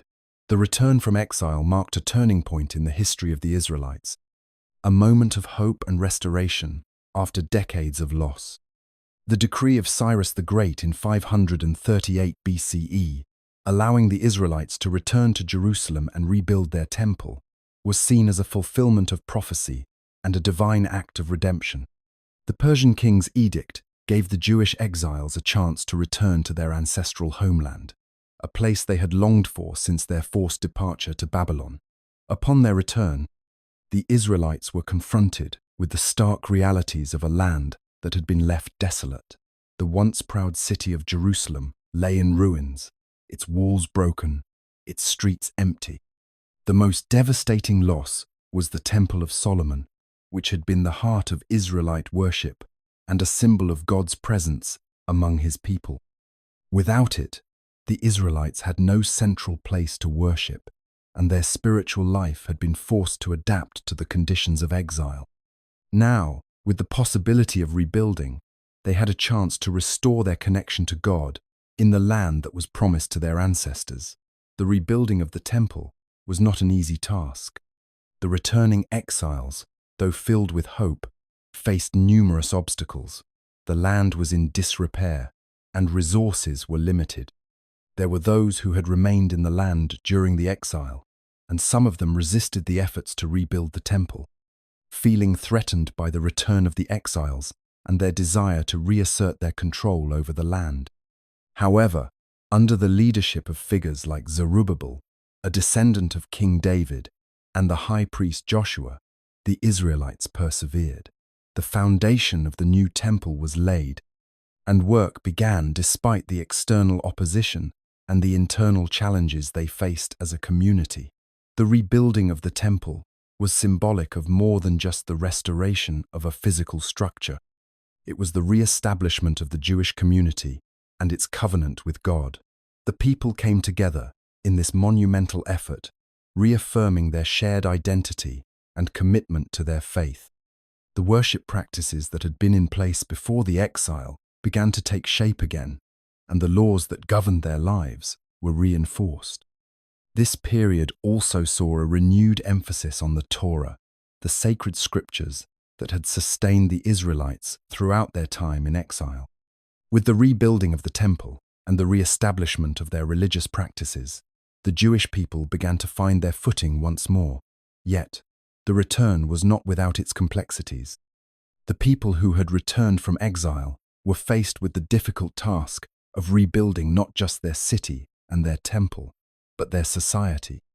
They had to re-establish their sense of community, reassert their identity, and once again live as a people dedicated to the worship of Yahweh. The challenges of rebuilding their physical and spiritual lives continued, but with each stone that was laid in the temple, the Israelites slowly restored their connection to their God and to one another. It was a moment of hope, of renewal, and of the enduring strength of their faith. The influence of the Persian Empire on the returned Israelites was both profound and transformative, marking a new chapter in the history of the Jewish people. After the decree of Cyrus the Great, which allowed the exiles to return to Jerusalem and rebuild the temple, the Israelites found themselves living under Persian rule. The Persian Empire, which stretched from India to Egypt, was one of the largest empires the world had ever seen, and its impact on the lands it governed, including Canaan, was significant. Despite their status as a subject people, the Israelites enjoyed a degree of autonomy that allowed them to restore their religious practices and rebuild their community. Under Persian rule, the Jewish people found themselves living in a more stable and organized environment than they had under Babylonian rule. The Persians were known for their policy of religious tolerance, allowing conquered peoples to maintain their own beliefs and customs. This policy helped the Israelites preserve their identity and faith during their time in exile. Under the guidance of Persian rulers like Cyrus and Darius, the Israelites were allowed to not only rebuild their temple, but also reintegrate their religious practices into daily life. Persian governance encouraged the establishment of a strong religious and cultural identity among the returned Israelites, which became the foundation for their society in the years to come. The Persians played a crucial role in shaping the development of Jewish religious practices during this time. Under their rule, Jewish worship became more centralized and structured, with the temple in Jerusalem once again becoming the heart of Israelite life. The rebuilding of the temple was not only a physical reconstruction, but also a spiritual renewal, as it allowed for the re-establishment of sacrificial offerings and the reaffirmation of Israel's covenant with God. The priesthood, which had been weakened during the exile, was restored and became an integral part of the religious system, overseeing the rituals and ceremonies that took place in the temple. In addition to the restoration of temple practices, the Persians had a lasting influence on the development of Jewish religious texts and practices. During this period, the Hebrew scriptures began to take their current form, as many of the books of the Old Testament were compiled, edited, and preserved. The influence of Persian ideas, particularly those related to monotheism and the afterlife, began to shape Jewish thought. The Israelites were also exposed to new cultural and religious ideas through their interactions with Persian administrators and other subject peoples. This exchange led to the adoption of some Persian customs, which were incorporated into Jewish life, such as the establishment of synagogues as places of communal worship and study. While the Persian Empire was distant in terms of political control, its influence on the Israelites' religious practices and cultural identity was far-reaching. The period of Persian rule allowed the Israelites to rebuild not only their city and temple, but also their sense of identity as a people chosen by God. Through the Persian policy of tolerance and their support for religious and cultural renewal, the Jewish people were able to strengthen their faith and lay the groundwork for the coming centuries of Jewish history. The Persian influence was a critical step in the shaping of Jewish religious practices and the preservation of their unique identity in the face of foreign rule. The influence of the Persian Empire on the returned Israelites was both profound and transformative, marking a new chapter in the history of the Jewish people. After the decree of Cyrus the Great, which allowed the exiles to return to Jerusalem and rebuild the temple, the Israelites found themselves living under Persian rule. The Persian Empire, which stretched from India to Egypt, was one of the largest empires the world had ever seen, and its impact on the lands it governed, including Canaan, was significant. Despite their status as a subject people, the Israelites enjoyed a degree of autonomy that allowed them to restore their religious practices and rebuild their community. Under Persian rule, the Jewish people found themselves living in a more stable and organized environment than they had under Babylonian rule. The Persians were known for their policy of religious tolerance, allowing conquered peoples to maintain their own beliefs and customs. This policy helped the Israelites preserve their identity and faith during their time in exile. Under the guidance of Persian rulers like Cyrus and Darius, the Israelites were allowed to not only rebuild their temple, but also reintegrate their religious practices into daily life. Persian governance encouraged the establishment of a strong religious and cultural identity among the returned Israelites, which became the foundation for their society in the years to come. The Persians played a crucial role in shaping the development of Jewish religious practices during this time. Under their rule, Jewish worship became more centralized and structured, with the temple in Jerusalem once again becoming the heart of Israelite life. The rebuilding of the temple was not only a physical reconstruction, but also a spiritual renewal, as it allowed for the re-establishment of sacrificial offerings and the reaffirmation of Israel's covenant with God. The priesthood, which had been weakened during the exile, was restored and became an integral part of the religious system, overseeing the rituals and ceremonies that took place in the temple. In addition to the restoration of temple practices, the Persians had a lasting influence on the development of Jewish religious texts and practices. During this period, the Hebrew scriptures began to take their current form, as many of the books of the Old Testament were compiled, edited, and preserved. The influence of Persian ideas, particularly those related to monotheism and the afterlife, began to shape Jewish thought. The Israelites were also exposed to new cultural and religious ideas through their interactions with Persian administrators and other subject peoples. This exchange led to the adoption of some Persian customs, which were incorporated into Jewish life, such as the establishment of synagogues as places of communal worship and study. While the Persian Empire was distant in terms of political control, its influence on the Israelites' religious practices and cultural identity was far-reaching. The period of Persian rule allowed the Israelites to rebuild not only their city and temple, but also their sense of identity as a people chosen by God. Through the Persian policy of tolerance and their support for religious and cultural renewal, the Jewish people were able to strengthen their faith and lay the groundwork for the coming centuries of Jewish history.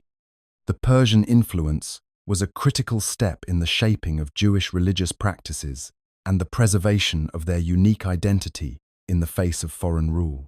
The Maccabean Revolt stands as one of the most significant moments in Jewish history, representing both the struggle for religious freedom and the reassertion of Jewish identity in the face of foreign oppression.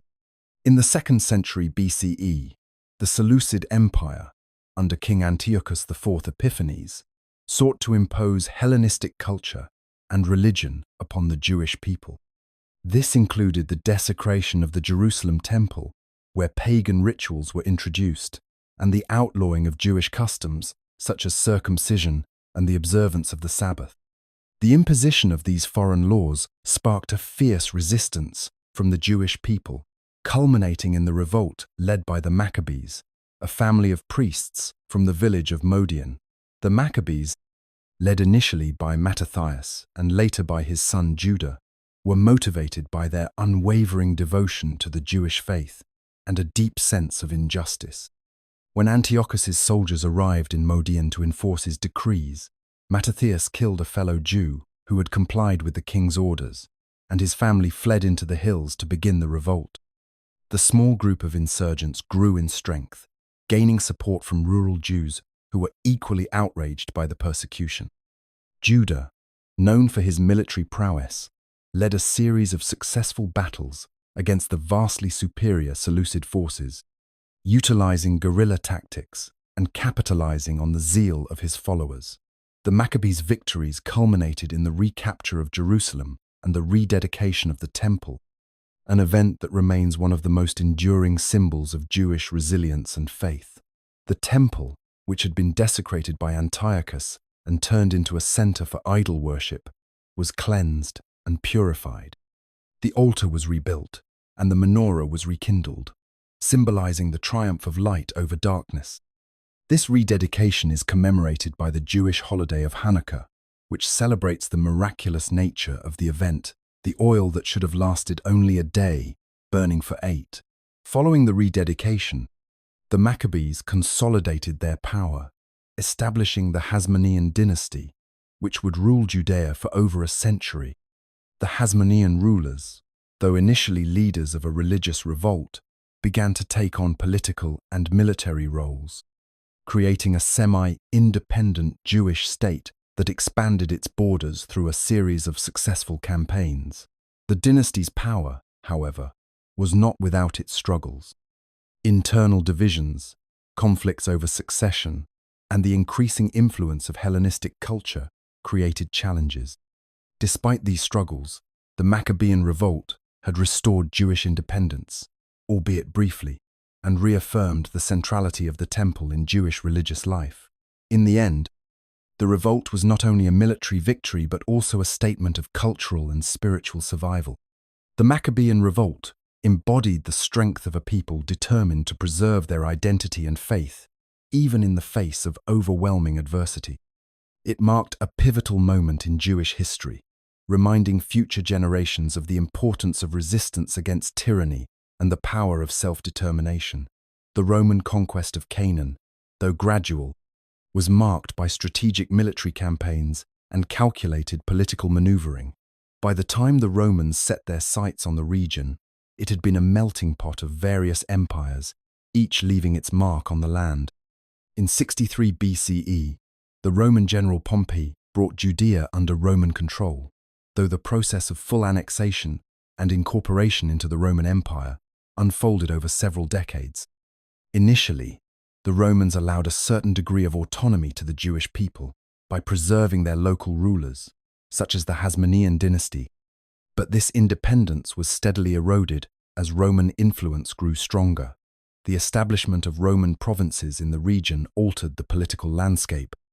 Judea, along with its neighboring territories, became a part of the larger Roman province of Syria. Over time, the appointment of Roman procurators, such as Pontius Pilate, to govern the region highlighted the Roman Empire's intent to maintain strict control over its new provinces. The Roman government sought to assert its authority through the construction of Roman infrastructure, the imposition of Roman law, and the institution of Roman military presence. This dominance was felt particularly in Jerusalem, where the temple itself stood as a symbol of Jewish religious autonomy, yet its rituals and practices were now subject to Roman oversight. As Roman authority tightened, tensions between the empire and Jewish religious practices began to mount. The Roman worldview, with its polytheistic nature and reverence for imperial cults, was in direct conflict with the monotheistic faith of the Jews. The presence of Roman idols, temples, and even the emperor worship imposed upon the Jews became a point of contention. The Jews, whose faith centered on the worship of Yahweh and the sanctity of the Jerusalem temple, found it increasingly difficult to reconcile their religious practices with Roman demands. The most notable example of this tension was the construction of a Roman eagle, a symbol of the Roman Empire, at the entrance of the temple in Jerusalem. This act of desecration enraged the Jewish population, leading to violent protests and ultimately the destruction of the eagle. Such incidents, though seemingly small, reflected the deepening divide between Roman authority and Jewish religious life. The imposition of Roman taxation and the presence of Roman military forces also became sources of resentment, as the Jewish people saw themselves as subjects of a foreign power that threatened their religious and cultural identity. The situation worsened as the Jews, led by various factions, sought to resist Roman control.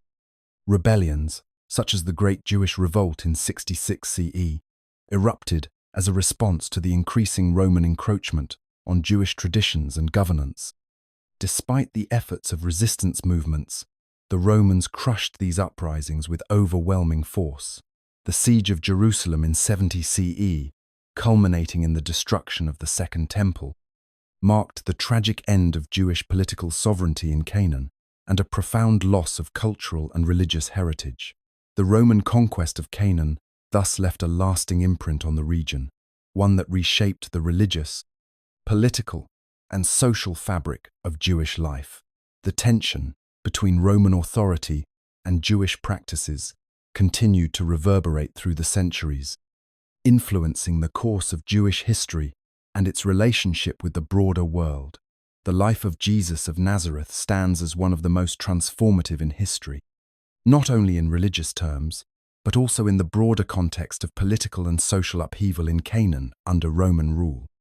Born around 4 BCE in Bethlehem, Jesus was raised in the town of Nazareth in Galilee, a region marked by its diverse population and a simmering tension between Jewish traditions and Roman oppression. His life, though short, would lay the foundation for a movement that would fundamentally alter the course of history and religion. Jesus' ministry began around the age of 30, and he quickly became known for his teachings, which focused on love, repentance, and the coming of the kingdom of God. His messages, delivered through parables and direct teachings, often challenged the established religious structures of his time. He spoke of love for one's neighbor, the forgiveness of sins, and the idea that the kingdom of God was not a distant future event, but something that could be experienced in the here and now. This radical interpretation of Jewish law drew both followers and enemies, as it undermined the authority of the Jewish religious leaders and contradicted the status quo maintained by the Romans. Jesus' ministry took place in a time of great tension. Canaan, under Roman rule, was a land of oppression. The Jewish people longed for liberation from the Roman Empire, and many were searching for a Messiah who would restore the kingdom of Israel. Jesus, however, did not present himself as a political leader seeking to overthrow the Romans. Instead, his message was spiritual in nature, emphasizing personal salvation and the promise of eternal life. Yet, his actions and teachings, particularly his challenge to the temple's practices and his growing popularity, inevitably brought him into conflict with both the Jewish authorities and the Roman overseers. His ministry, which included healing the sick, casting out demons, and performing miracles, was a profound expression of his divine calling. Yet, it was also a source of increasing tension, especially with the Jewish religious elite, who saw his growing influence as a threat to their authority. In a society ruled by Roman law, any movement that threatened the established order was seen with suspicion. Jesus' claim to be the Son of God and his association with the title King of the Jews further provoked the authorities, both Jewish and Roman. The culmination of Jesus' life was his crucifixion, which occurred around 30 CE under the Roman governor Pontius Pilate. The crucifixion was a form of execution reserved for criminals and insurrectionists, and Jesus' death was seen as a necessary action to silence a figure who threatened the status quo. However, for Christians, his death was not the end, but the beginning of a new era. The theological implications of Jesus' life, death, and resurrection would become central to the Christian faith, symbolizing the sacrifice that would offer salvation to humanity. In the context of Canaan and Roman rule, Jesus' life represented a profound shift. His teachings offered hope and a vision of a different kind of kingdom, one not defined by political power but by spiritual renewal. His message transcended the political struggles of the day, offering a vision of peace and salvation that would inspire countless generations, even under the harshest of rulers.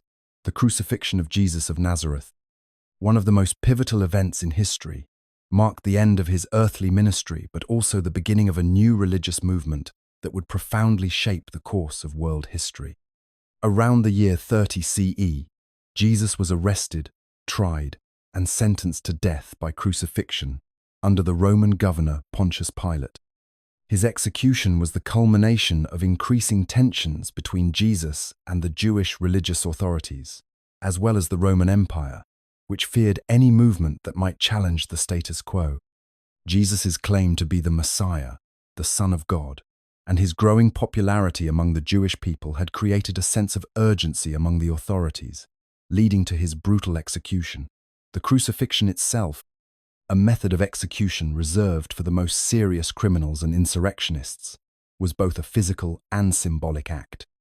Jesus was publicly humiliated, tortured, and nailed to a cross, a slow and agonizing death meant to serve as both punishment and deterrence. His final words, recorded in the Gospels, echo a sense of profound spiritual significance as he spoke of forgiveness and divine connection, even in his final moments. The act of his crucifixion, although seemingly a defeat for his followers, would become the cornerstone of Christian theology.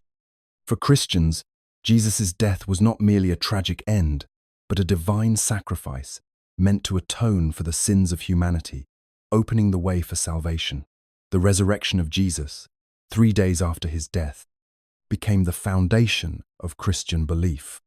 His followers, initially disheartened by his death, were transformed by the experience of his resurrection, which they interpreted as a sign of his divinity and the fulfillment of God's promises. The resurrection, along with the events of the Ascension and the subsequent Pentecost, where the Holy Spirit descended upon the apostles, marked the birth of the Christian Church. What began as a small, persecuted group of followers in Jerusalem would soon spread across the Roman Empire. The rise of Christianity was not immediate, but it gained momentum in the decades following Jesus' death. Early Christian communities were often small, meeting in private homes, and persecuted by both the Roman authorities and Jewish religious leaders who saw the new movement as a threat to their power and traditions. However, the message of Jesus' teachings, of love, forgiveness, and the coming of the kingdom of God resonated with many, particularly among the lower classes and those who sought spiritual meaning beyond the strictures of Roman imperialism and Jewish law. The missionary work of figures like the Apostle Paul was instrumental in spreading Christianity throughout the Roman Empire. Paul, originally a persecutor of Christians, became one of the most fervent apostles, traveling across Asia Minor, Greece, and eventually Rome itself, establishing Christian communities and writing letters that would later become part of the New Testament. His teachings emphasized the universality of Jesus' message, preaching that salvation was available to all people, regardless of their background or social status. As Christianity spread, it began to shape the religious, cultural, and social landscape of the Roman Empire. By the 4th century, Christianity had moved from being a persecuted sect to the official religion of the empire, a dramatic transformation that culminated in the reign of Emperor Constantine. The crucifixion, once a symbol of defeat, had become the symbol of victory, not only for Jesus but for the millions who would follow him, changing the trajectory of history and faith for millennia to come. The Jewish resistance against Roman rule was both fierce and persistent, fueled by deep-seated religious, cultural, and political tensions. After centuries of foreign domination, the Jewish people struggled to maintain their identity and independence in the face of Roman imperialism.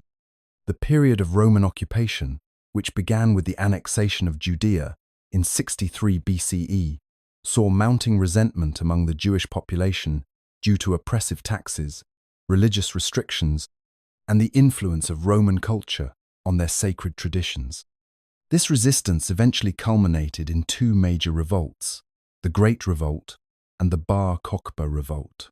The Great Revolt, also known as the First Jewish-Roman War, erupted in 66 CE.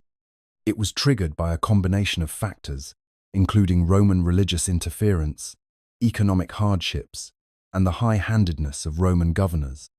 In response to Roman provocations, the Jewish population rose up, initially achieving some success in their campaigns against the Romans. The revolt quickly spread throughout Judea, with the Jewish forces gaining control of Jerusalem and other cities. The rebellion was, however, met with brutal Roman retaliation. Under the command of General Titus, the Romans laid siege to Jerusalem in 70 CE, determined to crush the uprising and assert their dominance once and for all. The siege of Jerusalem was a devastating event in Jewish history. The Romans, employing advanced military tactics, cut off food supplies and systematically dismantled the city's defenses. The Jewish defenders, outnumbered and outmatched, fought desperately, but the Romans eventually breached the walls of the city. The destruction that followed was catastrophic. The Second Temple, the holiest site in Judaism, was set on fire and completely destroyed. The loss of the temple marked a turning point in Jewish history, as it was not only the physical center of Jewish worship, but also the symbol of their religious and cultural identity. The destruction of the temple left a permanent scar on the Jewish psyche and marked the beginning of a long period of exile and diaspora. Despite the fall of Jerusalem, Jewish resistance did not cease. A second major revolt, the Bar Kokhba revolt, broke out in 132 CE under the leadership of Simon Bar Kokhba. This rebellion was motivated by the continued Roman oppression and the belief that a messianic figure had arrived to lead the Jews to victory. Bar Kokhba's forces initially experienced successes, and for a time, it seemed as though the Jewish state might be restored. However, the Roman response was swift and overwhelming. Emperor Hadrian sent a large army to crush the revolt, and after 3 years of bitter fighting, the Roman forces defeated the Jewish rebels. Bar Kokhba was killed, and the revolt was brutally suppressed. The aftermath of the Bar Kokhba revolt was devastating for the Jewish people.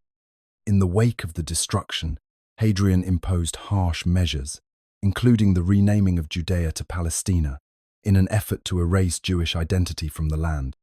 Jews were banned from Jerusalem, and the region was heavily Romanized. The destruction of the Second Temple and the crushing of the Jewish revolts marked the end of any hope for an independent Jewish state in the immediate future. The Jewish people were forced into exile, their homeland under Roman control for centuries to come. Despite the tragic losses, the spirit of Jewish resistance persisted, laying the groundwork for the eventual resurgence of Jewish identity and the long struggle for the return to their land. The ancient kingdoms of Israel and Judah, though destroyed centuries ago, left a lasting legacy that has profoundly shaped the cultural, religious, and political landscape of the world. The impact of these kingdoms is most notably seen in the religious traditions that emerged from them, which continue to resonate in Christianity and Judaism today. Despite their eventual destruction and the displacement of their people, the traditions and beliefs that originated in Israel and Judah have endured, influencing billions across the globe. The religious legacy of Israel and Judah is perhaps the most enduring aspect of their kingdoms. Central to this legacy was the concept of monotheism, the belief in one God who was both the creator and sustainer of the universe. This idea, which began with the patriarchs and was solidified by the prophets, formed the foundation of the Hebrew Bible. The laws, commandments, and moral codes established in these ancient kingdoms have become the cornerstone of Jewish faith and practice. The covenant between God and the Israelites, which promised land, protection, and prosperity in exchange for faithfulness and obedience, remains a key tenet of Jewish belief to this day.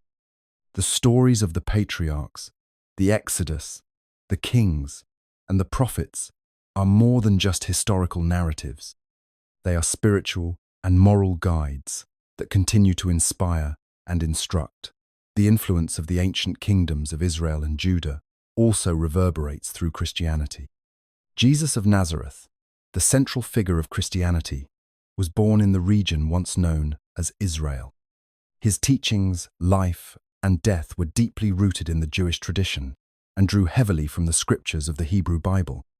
Early Christianity emerged as a sect within Judaism, and many of the ideas that formed the foundation of Christian theology, such as the belief in a single, omnipotent God, the concept of a Messiah, and the importance of moral living, were directly influenced by Israelite traditions. As Christianity spread throughout the Roman Empire, it carried these teachings beyond the boundaries of Israel and Judah, eventually becoming a global faith.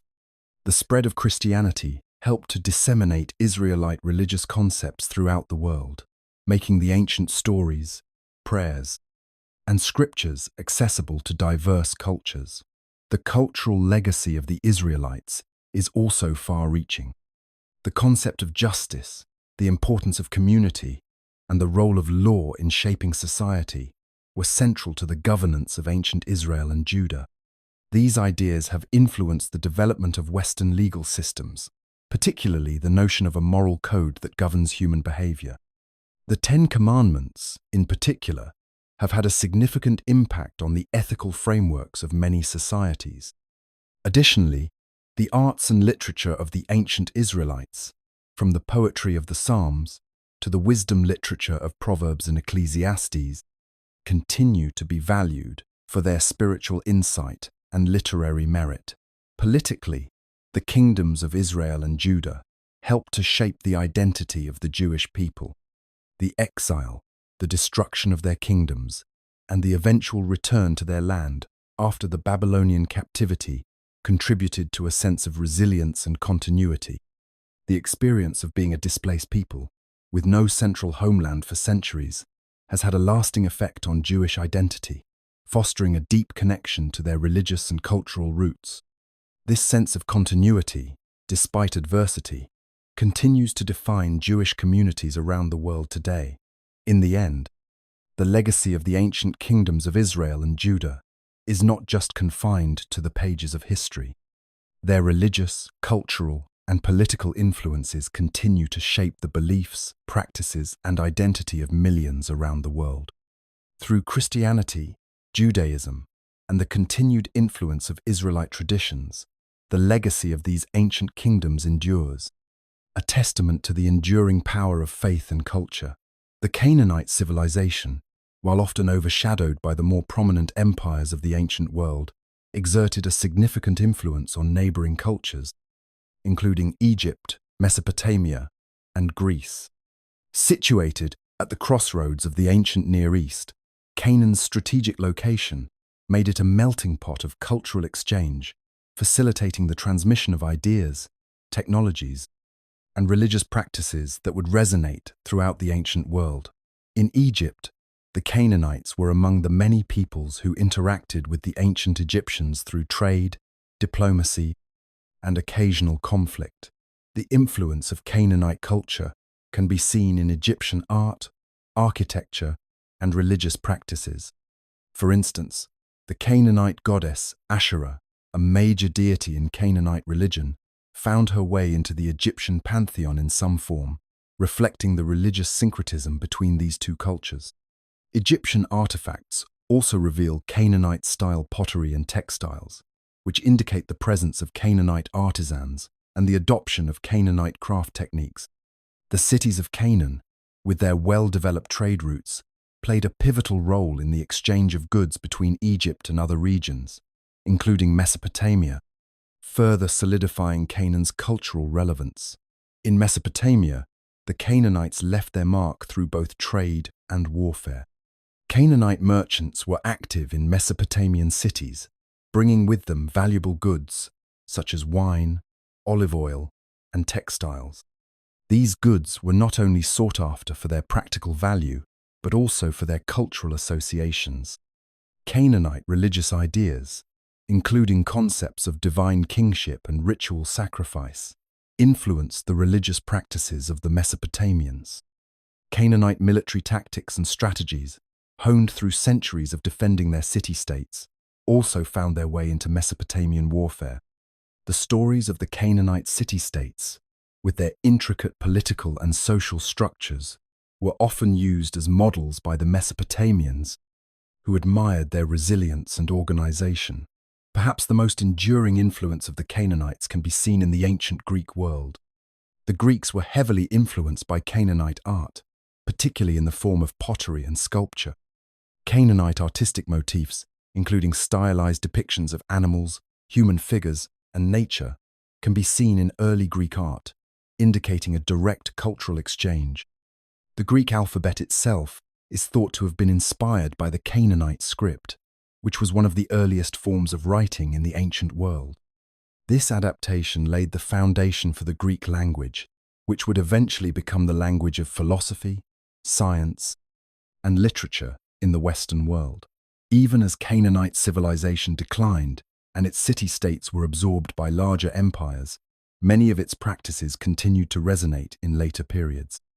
Canaanite religious traditions, such as the worship of fertility gods and the practice of divination, found their way into the religious rituals of the Phoenicians, who were direct descendants of the Canaanites. These practices were later adopted by the Greeks and Romans, further spreading Canaanite cultural influence. In the end, the Canaanite civilization, though often overlooked in the grand narrative of ancient history, played a crucial role in shaping the cultures of its neighbors. Through trade, warfare, and cultural exchange, the legacy of the Canaanites continued to reverberate throughout the ancient world, leaving an indelible mark on the civilizations that followed. Their influence can still be seen today in the foundational aspects of Western culture, language, and religion. The Israelite religion, like many ancient faiths, did not emerge in a vacuum, but was shaped by a complex web of cultural, political, and spiritual influences. Its roots can be traced back to the Canaanite religion, from which it initially drew many of its religious concepts and practices. Early Israelite religion shared numerous similarities with the Canaanite faith, particularly in the reverence of certain gods, rituals of sacrifice, and the establishment of religious festivals tied to agricultural cycles. However, as the Israelites evolved as a distinct people, their religious identity began to shift, leading to a gradual departure from Canaanite polytheism toward a unique form of monotheism that would later become the cornerstone of Judaism. In the early periods, the Israelites' religious practices were not uniform. While they adopted many elements from their Canaanite neighbors, the worship of Yahweh began to take center stage in their spiritual lives. Yahweh, initially considered one God among many, slowly became the exclusive deity of Israel. This shift was not sudden. It was marked by periods of syncretism and internal struggle. The worship of other gods, such as Baal and Asherah, continued to linger in some communities, often blending with the emerging worship of Yahweh in ways that were at times controversial and condemned by later religious reformers. One of the defining moments in the evolution of the Israelite religion was the rise of the prophetic tradition. Prophets like Amos, Hosea, Isaiah, and Jeremiah played pivotal roles in shaping Israel's spiritual identity and guiding its religious practices. These prophets were not merely foretellers of the future, but were voices of moral and spiritual authority who called the Israelites to account for their behavior and their failure to live according to the covenant with Yahweh. They challenged the Israelites to move beyond mere ritualistic worship and emphasized the need for justice, righteousness, and faithfulness to God. Their messages often clashed with the religious and political establishments, which led to tensions and, at times, persecution. The prophets introduced a radical idea that Yahweh was not just the God of Israel, but the sovereign God of the entire world.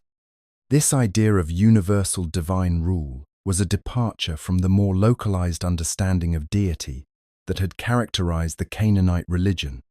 As the prophets spoke of Yahweh's absolute sovereignty and moral expectations, they reshaped the Israelites' religious consciousness, encouraging them to see their worship as part of a broader cosmic order.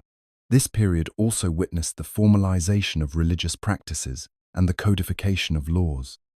The establishment of the Hebrew Scriptures, with texts like the Torah, brought structure and permanence to Israelite religion.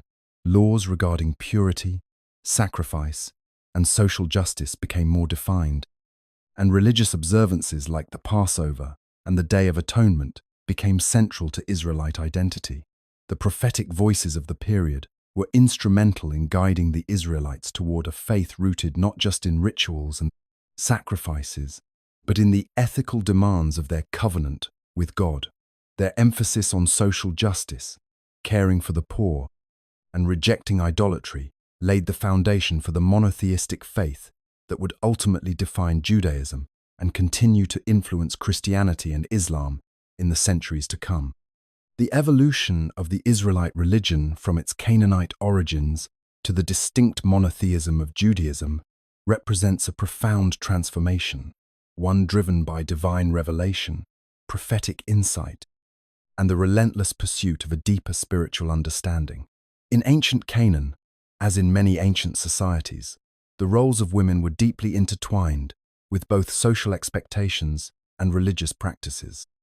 Women in Canaanite and Israelite societies were generally expected to fulfill domestic roles, with their primary responsibilities centered around the home, childbearing, and ensuring the continuity of family lineage. While their lives were often defined by their relationships to their husbands and families, women were not entirely without agency.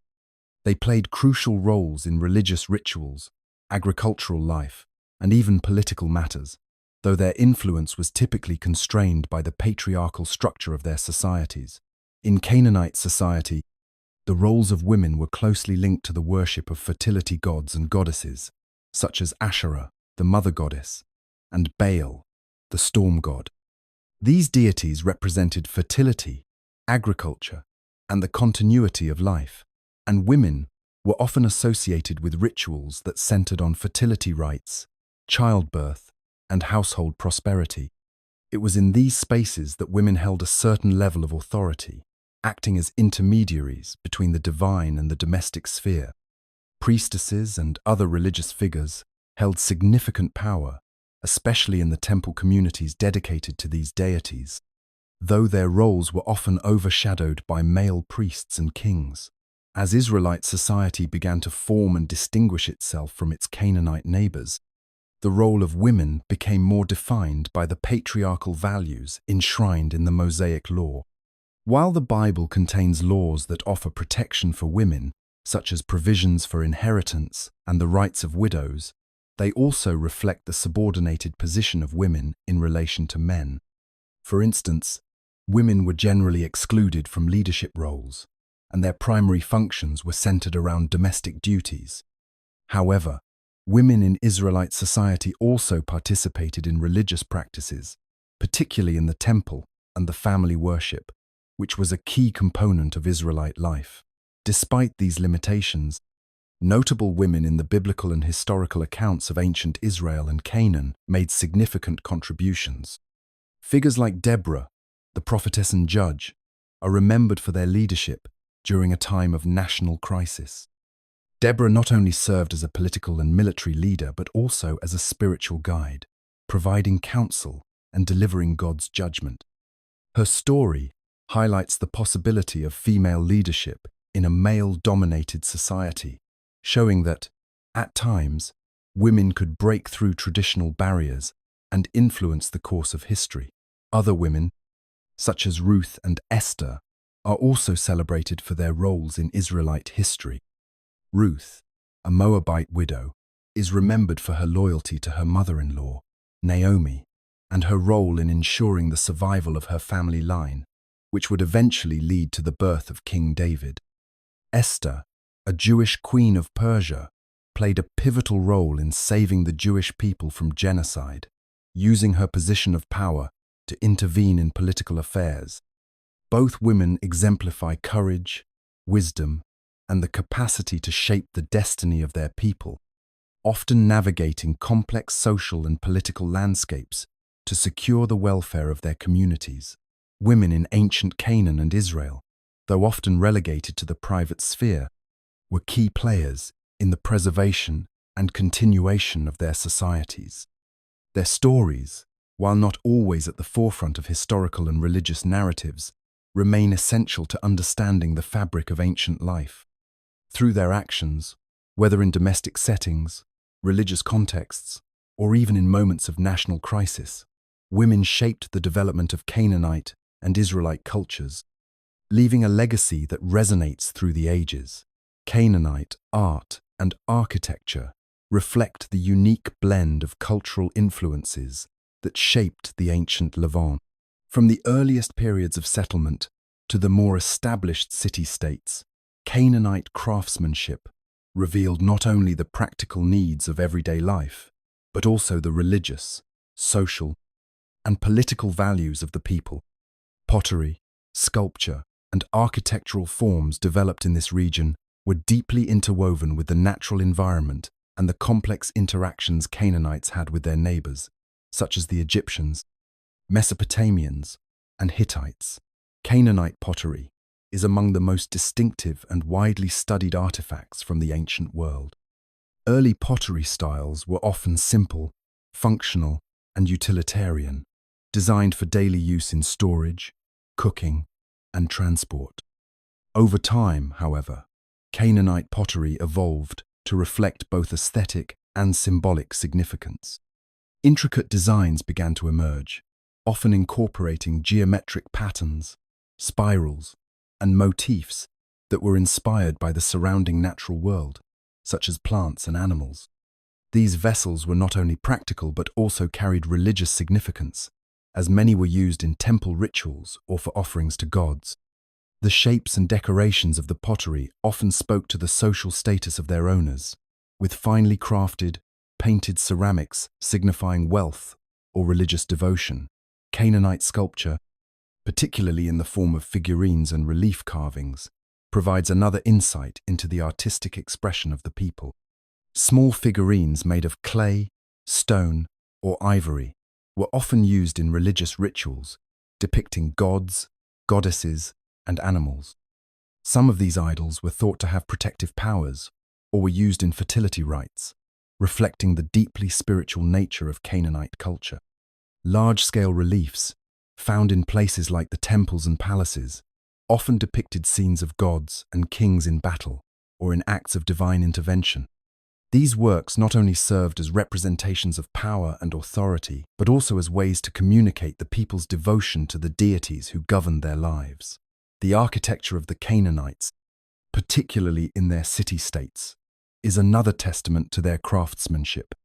Canaanite cities, such as Hazor, Megiddo, and Lachish, were characterized by well-planned urban layouts, including monumental gates, fortifications, and public buildings. The Canaanites built impressive city walls, sometimes reinforced with mud brick and stone, which served both defensive and symbolic purposes. The use of massive stone blocks in the construction of city gates, such as the famous gates at Megiddo, highlights the advanced engineering skills of the Canaanites. These gates were often adorned with sculptures and reliefs that showcased the importance of military power and religious symbolism in Canaanite society. Religious structures were also a central part of Canaanite architecture. Temples, dedicated to various gods and goddesses, were often built on elevated platforms or hilltops, reflecting the belief that the divine realm was closer to the heavens. These temples were not only places of worship but also centers of community life, where offerings were made and festivals were celebrated. The design of these structures, with their courtyards and altars, demonstrated a sophisticated understanding of space and the role of architecture in shaping religious experiences. The legacy of Canaanite craftsmanship and artistry spread throughout the ancient world, influencing surrounding cultures, particularly the Israelites, Phoenicians, and later Mediterranean civilizations. Elements of Canaanite pottery styles and religious iconography can be seen in the art of the Israelites, while the grand architectural designs of Canaanite cities left an indelible mark on the urban planning of later civilizations. Through their pottery, sculpture, and buildings, the Canaanites left a cultural footprint that would continue to shape the ancient world for centuries to come. The economy of ancient Canaan was deeply rooted in agriculture, yet it was also intricately tied to the flow of trade that passed through this strategically located land. Positioned between major empires like Egypt, Mesopotamia, and the Hittite kingdom, Canaan found itself at the crossroads of ancient trade routes. This location, along with its fertile land, played a crucial role in shaping its economy, both internally and within the broader regional context. Agriculture formed the backbone of Canaan's economy, with its inhabitants cultivating crops that supported their daily life and provided the foundation for trade. The fertile plains, particularly those around the Jordan River Valley, were ideal for growing wheat, barley, olives, grapes, and dates. The Canaanites were skilled farmers who developed methods for irrigation, ensuring that their crops thrived even in the arid conditions of the region. The olive tree, in particular, played a central role in the Canaanite economy, with olive oil becoming an important export. Wine and grain also served as valuable commodities, traded not only within Canaan, but across the larger ancient Near East. Livestock farming was another key component of the Canaanite economy. Sheep, goats, and cattle were raised for both domestic consumption and trade. The production of wool and leather contributed to local industries, and animal products, such as milk and cheese, were important dietary staples. The Canaanites also traded in other goods derived from their livestock, including hides and furs, which were in demand from neighboring civilizations. In addition to agriculture and livestock, the Canaanites were known for their skills in craftsmanship, producing pottery, textiles, and metalwork that were traded with surrounding regions. While agriculture provided the foundation for Canaan's economy, it was trade that truly defined its commercial prosperity. Canaan's location along the Mediterranean coast and its proximity to major civilizations allowed it to serve as a vital link in the ancient world's international trade network. The Phoenicians, a seafaring people who emerged from Canaanite cities like Tyre and Sidon, played a pivotal role in facilitating trade across the Mediterranean. The Phoenicians established colonies along the North African coast, in Sicily, and throughout the southern Mediterranean, allowing Canaanite goods to reach far-flung markets. The overland trade routes that passed through Canaan also linked Egypt to Mesopotamia, providing the Canaanites with access to goods from both regions. This trade included luxury items such as precious metals, stones, and fine textiles, as well as raw materials like timber and copper. Canaan was rich in resources that were in demand elsewhere, including timber from its forests and the prized purple dye derived from the murex shell, which was used to create the luxurious royal garments worn by the elites in surrounding kingdoms. The strategic location of Canaan at the nexus of these trade routes also meant that the economy was influenced by the political dynamics of the region. Control of Canaan's trade routes was fiercely contested by neighboring powers, and its wealth made it a coveted prize for empires such as Egypt, the Assyrians, and the Babylonians. Throughout its history, Canaan's economy was shaped by both its agricultural productivity and its ability to harness the commercial opportunities created by its position as a crossroads of ancient trade. Through agriculture and trade, Canaan was able to develop a prosperous, multifaceted economy that left a lasting impact on the ancient world. The military organization of ancient Canaan, like many of its contemporary societies, was shaped by the need to defend its fertile lands and control its strategic trade routes. The Canaanites, composed of various city-states, relied on a combination of infantry, chariotry, and fortified cities to protect their territory from external threats and maintain internal control. These city-states, while sharing a common language and culture, often fought each other for dominance over key locations, especially those near important trade routes. The Canaanite military was primarily composed of foot soldiers who were equipped with simple weapons such as spears, swords, and slings. These soldiers were supplemented by charioteers, who played a crucial role in battles, especially in open terrain. Chariots, drawn by horses, were a symbol of power and mobility, enabling the Canaanite armies to strike quickly and retreat if necessary. The chariots were often used for shock attacks and to disrupt the formations of enemy forces. However, despite the formidable presence of the chariot, the Canaanites also utilized well-trained infantry that could fight in close combat, reflecting a balanced approach to warfare. Israelite military organization evolved out of this Canaanite foundation, but was notably influenced by their distinct religious and cultural practices. As the Israelites transitioned from a tribal confederation to a unified monarchy, their military structure became more centralized under the leadership of kings like Saul, David, and Solomon. The Israelites were primarily known for their use of light infantry, archers, and slingers, but they also employed chariotry, which they inherited from their Canaanite neighbors. While the Israelites were often outnumbered by their foes, their victories were frequently attributed to divine intervention, reflecting the religious nature of their warfare. Key battles and military strategies played significant roles in shaping the history of the Israelite and Canaanite kingdoms. The Battle of Jericho, where the Israelites, under Joshua's command, famously brought down the city's walls with the sound of trumpets, is one of the most legendary military events in Israelite history. This conquest was not just a military victory but also a divine affirmation of the Israelites' covenant with God. Similarly, David's battle against the Philistine giant Goliath, armed with only a sling and his faith in God, became a symbol of Israelite resolve and divine favor. David's subsequent military campaigns to unite the 12 tribes of Israel and secure the borders of his kingdom are remembered as moments of both strategic brilliance and divine protection. The reign of Solomon saw the establishment of a more formalized and sophisticated military structure, with fortified cities built to defend against potential invasions.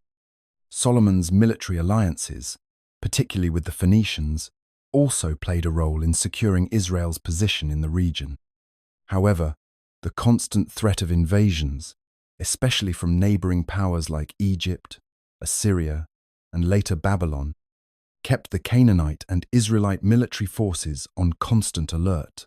Throughout its history, the military of ancient Canaan and Israel was defined not just by its strategies and battles, but by the deep connection between warfare and religion. In both Canaanite and Israelite societies, victories in battle were often seen as signs of divine favor, and the military structure was closely tied to the leadership of religious figures. This connection between faith and warfare was a defining characteristic of the ancient military experience in the region, and it shaped the political and cultural development of both Canaanite and Israelite societies. The spiritual landscape of ancient Canaan was marked by a rich tapestry of religious practices, reflecting the diversity of its city-states and the various cultural influences that shaped the region. The Canaanites were polytheistic, worshipping a multitude of gods and goddesses, each representing different aspects of life and nature. Chief among them were El, the supreme god, and Baal, the storm and fertility god, whose worship was widespread throughout the land. As with many ancient civilizations, the Canaanite religion was intricately tied to agriculture, fertility, and the natural cycles of the earth. The land itself was considered sacred, and the gods were believed to control the fertility of the soil, the success of crops, and the prosperity of the people. Temples played a central role in Canaanite religious life. They were not just places of worship, but also served as economic and social hubs, where the community gathered for festivals, sacrifices, and rituals. Temples were often large, impressive structures designed to honor the gods and act as a physical manifestation of their divine presence on earth. In these sacred spaces, priests and priestesses oversaw a variety of rituals, including offerings of food, wine, incense, and sometimes human or animal sacrifices. The burning of sacrifices was believed to appease the gods and ensure their favor for the coming year's harvest or military endeavors. The role of religious leaders in Canaanite society was paramount.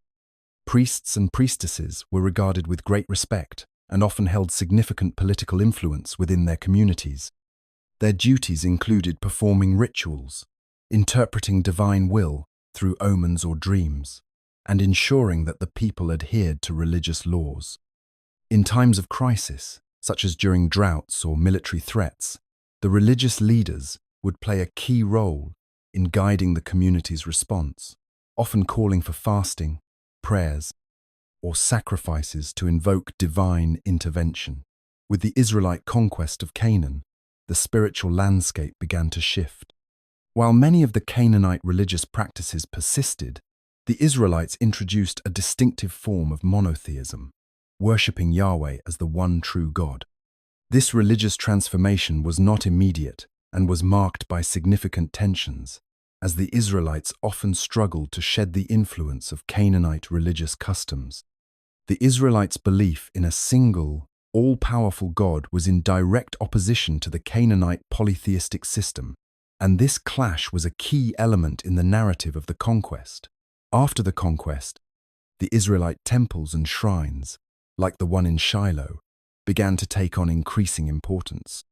Yet, their role was different from the Canaanite temples, as the Israelites focused more on moral and spiritual purity than on ritual sacrifice. The construction of the first temple in Jerusalem by King Solomon marked a significant turning point, solidifying Yahweh's central role in Israelite worship. The Israelite religious practices, now centered around the temple and its priesthood, aimed to reflect their covenant with Yahweh, making the temple not just a place of divine encounter, but also a symbol of the unity and identity of the Israelite people. Despite the Israelite shift to monotheism, remnants of Canaanite religious practices lingered for centuries. As the Israelites' struggle with idolatry and foreign gods was a recurring theme throughout their history. Temples, sacrifices, and religious leaders continued to shape the spiritual and social fabric of the region, with the tensions between ancient Canaanite beliefs and Israelite monotheism being a defining characteristic of the period. The decline of the Canaanite city-states was a gradual yet inevitable process, driven by both external invasions and internal strife. These city-states, once vibrant centers of trade, culture, and religious life, found themselves increasingly vulnerable as new powers emerged on the horizon. The rise of empires such as Egypt, the Sea Peoples, and later, the Israelites, brought significant pressure to bear on the Canaanite society. These invaders, each with their own military tactics and ambitions, undermined the stability of the region. In addition to foreign invasions, the city-states suffered from internal divisions, including political fragmentation and religious conflicts, which made it difficult for them to effectively resist outside threats. For centuries, Canaanite society had been built upon a network of independent city-states, each ruled by its own king or ruler. These cities, though bound together by shared cultural practices and religious beliefs, were often in competition with one another, both politically and economically. This fragmentation made it difficult for the Canaanites to unite against the growing external threats. As Egypt's dominance began to wane and the Sea Peoples' invasions caused widespread destruction, many of the city-states fell into disarray. Their military forces, often unable to cope with the more powerful armies of their invaders, were systematically defeated. Some cities were abandoned, while others were destroyed or forced into submission by the emerging empires. Alongside these external pressures, internal religious and political conflicts further weakened the city-states. Canaanite polytheism, while deeply ingrained in the culture, began to face increasing challenges. As the Israelites settled in Canaan and their religious practices began to take root, the worship of Yahweh presented a direct challenge to the polytheistic traditions that had defined the region for centuries. The shift from Canaanite polytheism to Israelite monotheism was not an instantaneous or peaceful transition. It was a process marked by tension, as the Israelites struggled to establish their religious identity while coexisting with the Canaanites. Canaanite religious practices, with their pantheon of gods like Baal, El, and Asherah, were seen as a threat to the Israelite belief in one God, and over time, the Israelites' dominance in the region helped to supplant the old ways. The cultural shift from polytheism to monotheism had far-reaching consequences for the Canaanite city-states. As Israelite influence expanded, the old religious practices gradually fell out of favor. Temples to Canaanite gods were destroyed or abandoned, and religious leaders who once held significant political power saw their influence wane. The rise of Israelite monotheism, with its focus on Yahweh, led to the eventual decline of the Canaanite religious system and its associated practices. What had once been the lifeblood of Canaanite society, its rich tapestry of religious festivals, sacrifices, and rituals, was replaced by a singular devotion to Yahweh, consolidating the Israelite identity. By the time the Canaanite city-states were finally conquered or absorbed into the growing Israelite kingdom, much of the old world had been irreparably altered. The decline of Canaanite polytheism and the spread of Israelite monotheism marked the end of an era, and the once thriving city-states faded into history. Their religious and cultural practices, which had shaped the region for centuries, were supplanted by a new, unified belief system that would go on to have profound implications for the development of Western civilization. The philosophical thought in ancient Canaan, though not as formally organized as in later civilizations, was shaped by the deep interconnection of religion, politics, and culture. The Canaanite and Israelite societies were primarily concerned with understanding the divine, the nature of human existence, and the moral laws that governed their lives. However, the philosophical underpinnings of these societies were often intertwined with religious doctrines, as the divine was seen as the source of all knowledge, wisdom, and guidance. For the Canaanites, their polytheistic belief system, which centered around gods like Baal, El, and Asherah, influenced their view of the world as a place of constant divine intervention, where the natural and supernatural were inseparable. Their philosophical ideas were often reflected in their myths and rituals, which sought to explain natural phenomena and human experiences through the actions of gods and goddesses. They believed in the cyclical nature of life and death, a worldview that was embedded in their religious practices, such as fertility rituals and seasonal festivals, which were designed to maintain the balance of the world and ensure prosperity. The Israelites, on the other hand, developed a more distinct form of philosophical thought as their monotheistic beliefs set them apart from their Canaanite neighbors. Israelite philosophy was largely influenced by the notion of Yahweh as the one true God, an omnipotent, omniscient being who not only created the world, but also governed it with a moral law. This law, as delivered to Moses and set forth in the Torah, became the foundation of Israelite thought, emphasizing justice, righteousness, and a covenantal relationship between God and his people. The Israelites were encouraged to seek wisdom, but unlike the Canaanites, whose wisdom was often rooted in myth and religious authority, Israelite philosophy leaned more toward the idea that wisdom came from following God's law and understanding his will. This ethical and legal approach to philosophy became increasingly important, especially in the writings of the Hebrew prophets, who sought to guide the Israelites in their moral and spiritual development. In addition to their internal theological reflections, both Canaanite and Israelite societies were influenced by their neighboring cultures. Egypt, Mesopotamia, and later Greece provided models of thought that would impact the intellectual development of the Israelites. From Egypt, the Israelites inherited ideas about the afterlife, divine kingship, and the need for wisdom to govern justly.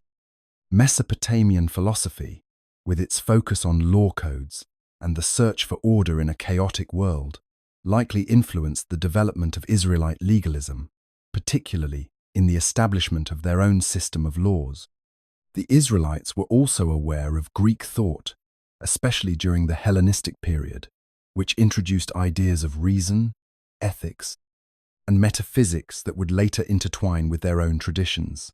Though not formalized into distinct philosophical schools, The intellectual climate of Canaan and Israel was one of deep theological inquiry, ethical reflection, and the search for divine truth, shaped by both internal religious beliefs and external cultural exchanges. The development of philosophical thought in these ancient societies laid the groundwork for future intellectual traditions, where religion and philosophy would continue to evolve together in the shaping of Western thought. The archaeology of Canaan has provided invaluable insights into the ancient world, offering a window into the lives of its people, their cultures, and their interactions with neighboring civilizations. Over the years, archaeological excavations have unearthed a wealth of material remains, shedding light on everything from the everyday lives of the Canaanites to the political and religious systems that governed their society. Through the careful study of these artifacts, scholars have been able to reconstruct the history of Canaan in ways that complement and sometimes challenge traditional historical narratives. One of the most significant archaeological sites in Canaan is the ancient city of Jericho, often considered one of the oldest inhabited cities in the world. Excavations at Jericho have revealed layers of destruction and rebuilding, providing evidence of the city's long history. The famous walls of Jericho, which according to the Bible fell at the sound of trumpets during the Israelites' conquest, have been the subject of much debate. While some believe that the archaeological evidence supports the biblical narrative of a dramatic destruction, others argue that the collapse of the walls may have occurred centuries before the Israelite invasion. Nevertheless, Jericho remains a key site for understanding the transition from the Bronze Age to the Iron Age in the region. Another important site is Hazor, a major Canaanite city located in the northern part of the country. Hazor was a powerful and wealthy city-state, and its excavations have uncovered impressive fortifications, palaces, and temples. One of the most striking discoveries at Hazor was the large number of pottery and inscriptions, which reveal the city's complex trade networks and cultural connections with Egypt, Mesopotamia, and other ancient Near Eastern civilizations. The destruction of Hazor, which is mentioned in the Bible as being burned by the Israelites under Joshua, is supported by archaeological evidence of fire damage and widespread destruction. This has led to ongoing discussions about the historical accuracy of the biblical account of the conquest of Canaan. Tel Megiddo is another key site that has contributed greatly to the understanding of Canaanite civilization. Located strategically along ancient trade routes, Megiddo was an important city in the Canaanite period and later became a significant site in Israelite history. Excavations at Megiddo have uncovered a vast array of artifacts, including impressive gates and stables, as well as evidence of warfare and ritual practices. The famous Solomon's Gate at Megiddo, with its massive stone construction, has been interpreted by some as evidence of King Solomon's extensive building projects, though others suggest that it was constructed during a later period. The discovery of inscriptions, such as the Tel Dan Stele and the Mesha Stele, has provided important evidence of the political and military history of the region. These inscriptions mention specific kings and events, offering tangible evidence of the ancient political dynamics of Canaan and Israel. The Tel Dan Stele, in particular, is of great significance because it contains one of the earliest references to the House of David, providing a direct link between the biblical King David and the archaeological record. Through these and other discoveries, the archaeology of Canaan has illuminated many aspects of ancient history, including the development of urban centers, the rise of Israelite identity, and the complex interactions between Canaanite and neighboring cultures. The material remains of Canaan continue to be a crucial source of knowledge, enabling historians and archaeologists to piece together the puzzle of this ancient civilization. Canaan holds a central role in the biblical narrative, serving as both a physical and symbolic crossroads in the story of God's relationship with humanity.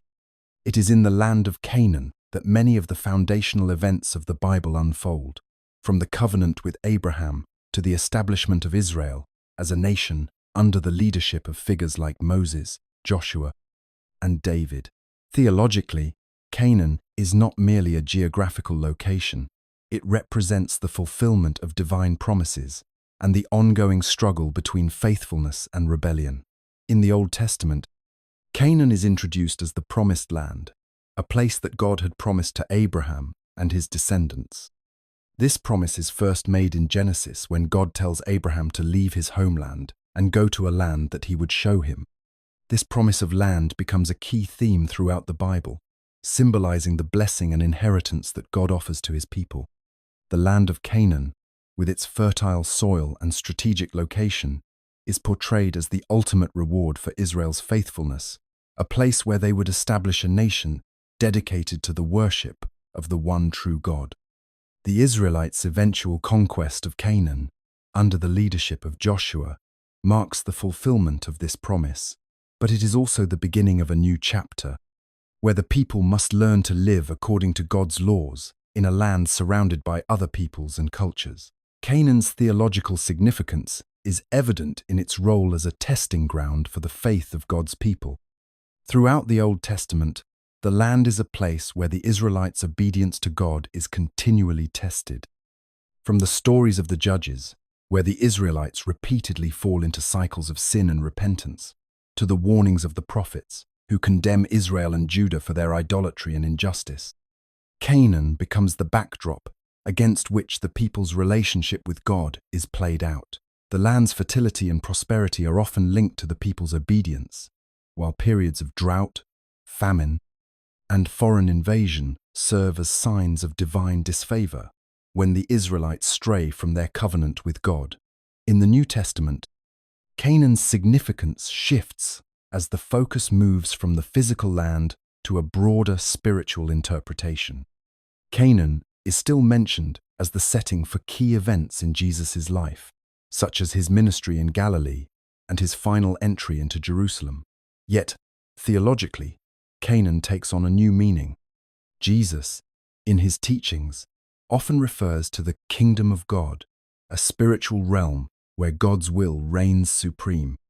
This kingdom, according to the New Testament writers, is no longer confined to a physical territory, but is open to all who accept Christ as their Savior. Canaan, as a land promised to Israel, symbolizes the greater promise of eternal life and salvation that is available through Jesus Christ. The land that was once the center of Israel's faith now points forward to a heavenly kingdom, where believers will experience the ultimate fulfillment of God's promises. In both the Old and New Testaments, Canaan stands as a symbol of God's faithfulness, a land where his promises were fulfilled, but also a place of challenge, requiring the people to remain faithful to him. It is a land rich in theological meaning, representing not only the physical inheritance of the Israelites, but also the spiritual inheritance offered to all who follow God's will. The narrative of Canaan is intertwined with the story of God's covenant with his people, a theme that echoes through the scriptures. From Genesis to Revelation, the legacy of ancient Canaan remains deeply ingrained in the fabric of modern Israeli culture and identity. Canaan's history is not merely a distant memory, but a living, breathing part of Israel's cultural narrative. The ancient land, once home to the Canaanite tribes and later the Israelites, continues to shape the country's sense of self, its connection to the land, and its understanding of faith and history. For the people of modern Israel, Canaan represents more than just an ancient geographic location. It is seen as the cradle of Jewish civilization, the land that God promised to the patriarchs and matriarchs of the Jewish faith. This connection is vital for many Israelis, especially those who view the return to the land as the fulfillment of a centuries-old promise.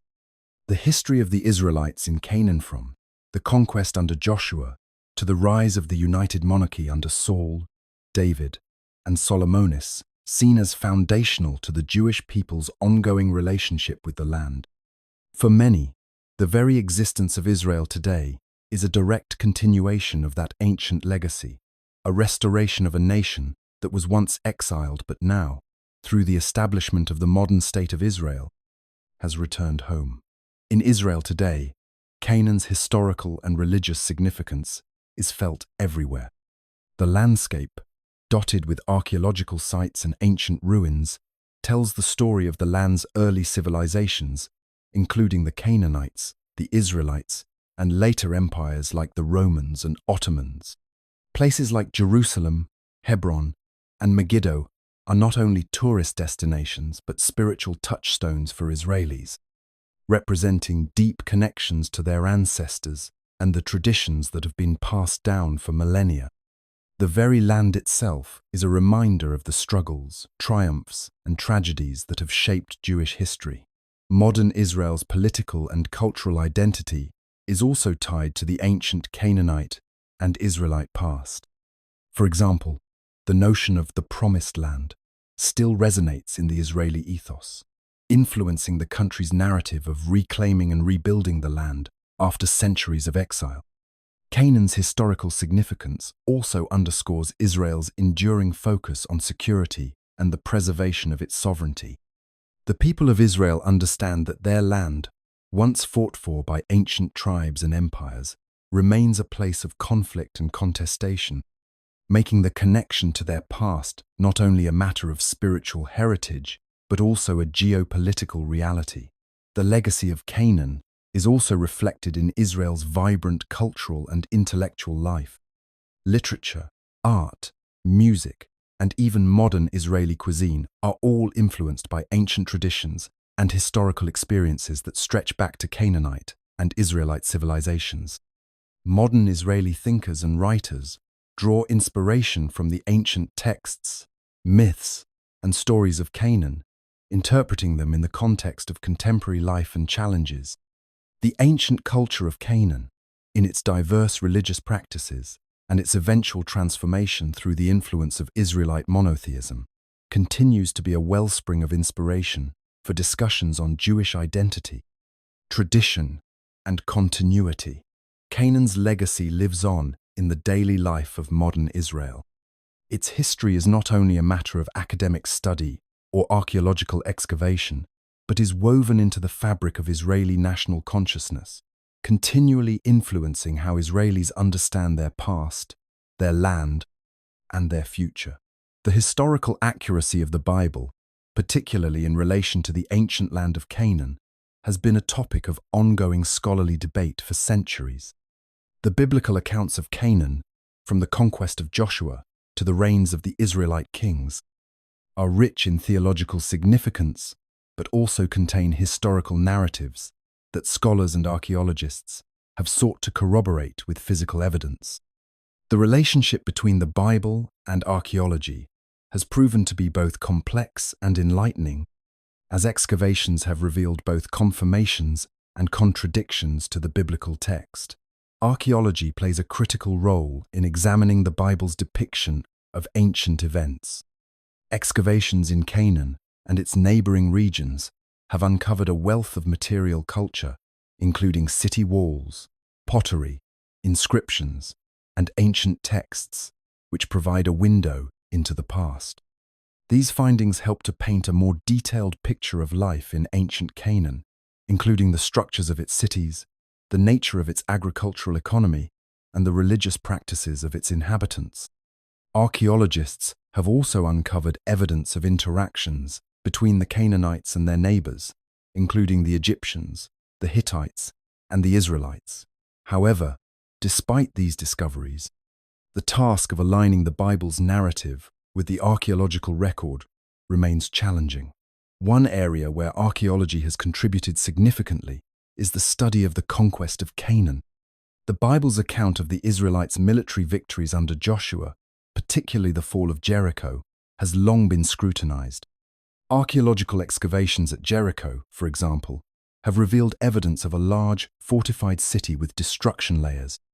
Some scholars have argued that the destruction of Jericho, as described in the Bible, does not align perfectly with the archaeological evidence. Others suggest that the conquest was more of a gradual process, rather than a singular, dramatic event, as the biblical narrative implies. Similarly, the identification of other biblical cities mentioned in the conquest, like Ai, has led to debates over whether the historical evidence supports the dramatic biblical account or whether the narrative reflects later theological reinterpretations. In other areas, archaeological findings have supported aspects of the biblical narrative. The existence of certain ancient kingdoms, such as the Hittites, was once doubted by historians, but has since been confirmed through archaeological discoveries. Furthermore, inscriptions and artifacts have been found that refer to the ancient Israelites and their interactions with neighboring cultures, providing evidence that the Israelite presence in Canaan was not only real but also significant. The famous Tel Dan stele, which mentions the House of David, stands as one such example, offering tangible proof of the existence of King David and his dynasty. However, while archaeology has provided valuable insights, it has not always been able to conclusively verify the Bible's accounts. Many of the events described in the scriptures are not easily confirmed by physical evidence alone, and the relationship between the Bible and archaeology is often one of interpretation. Some argue that the Bible should not be read solely as a historical document, but rather as a theological narrative that reflects the faith and beliefs of its authors. Others maintain that the Bible's historical claims should be subject to the same scrutiny as any other ancient text, seeking objective evidence to validate its accounts. In the end, the relationship between archaeology and the Bible's depiction of ancient events is far from straightforward. While archaeological discoveries have provided valuable evidence to support or challenge biblical narratives, they have also raised further questions. The pursuit of historical accuracy remains an ongoing endeavor, where faith and evidence must be balanced in the search for truth. Ultimately, the archaeological record and the biblical text together offer a fuller understanding of the ancient world, one that is rich in history, culture, and faith.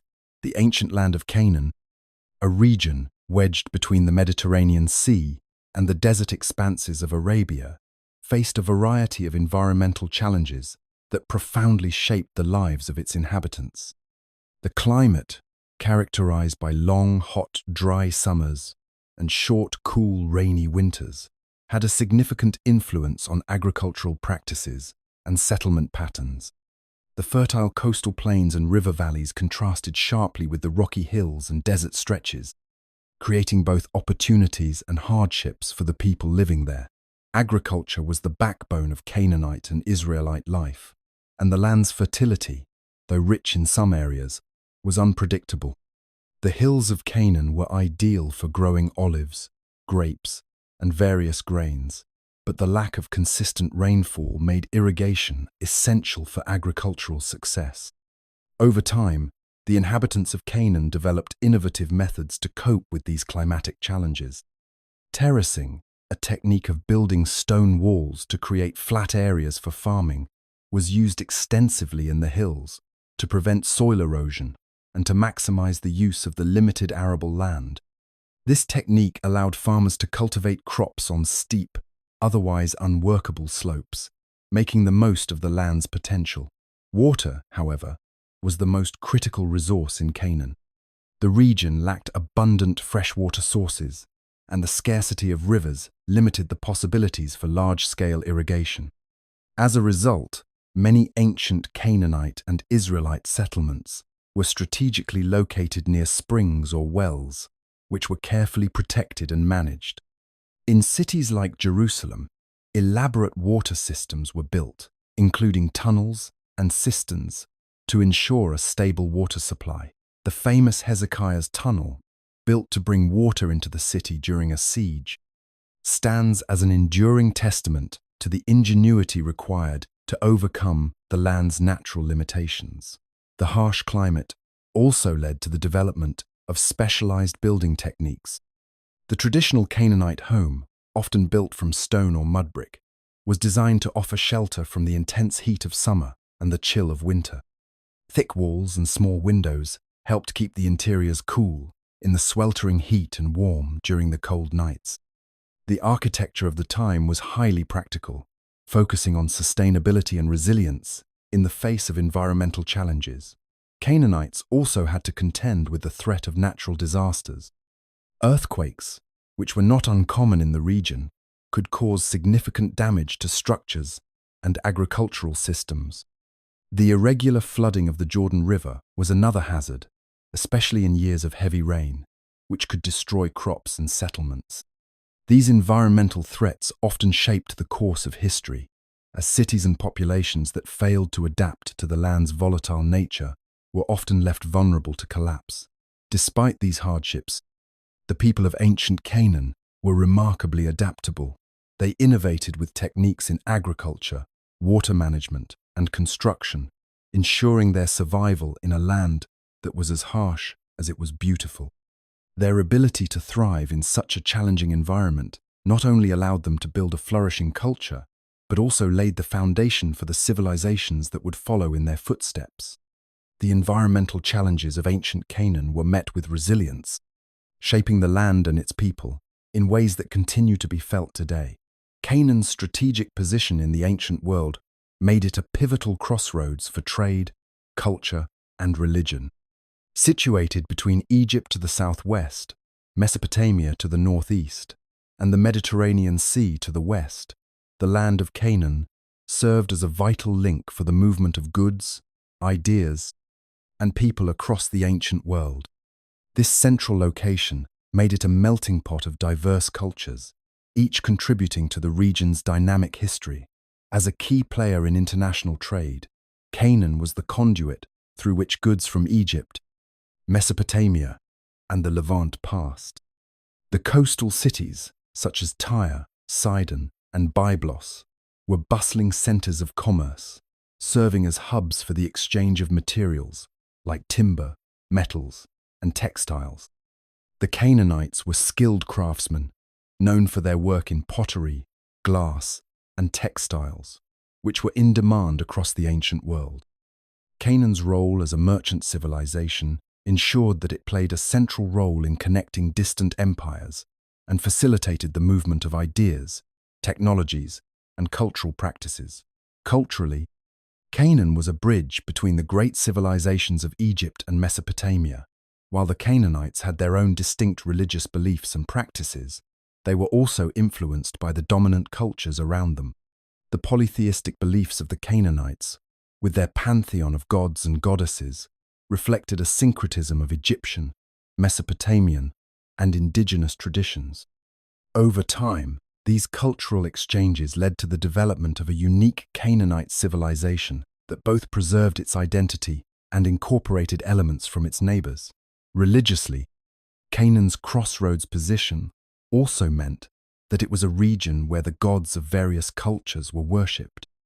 Temples dedicated to gods like Baal, Asherah, and El were scattered across the land, while the Canaanite cities played host to foreign deities brought by traders, soldiers, and migrants. This blending of religious practices laid the groundwork for the monotheism that would later emerge with the Israelites. The worship of Yahweh, which began in Canaan, would spread across the ancient world, profoundly influencing Judaism, Christianity, and Islam. The lasting influence of Canaanite civilization on the ancient world is evident in several key areas. The Canaanites were instrumental in the development of the alphabet, a writing system that would later spread to the Phoenicians and Greeks, forming the basis for modern Western alphabets. Canaanite art, architecture, and religious practices also left a lasting imprint on the cultures that followed.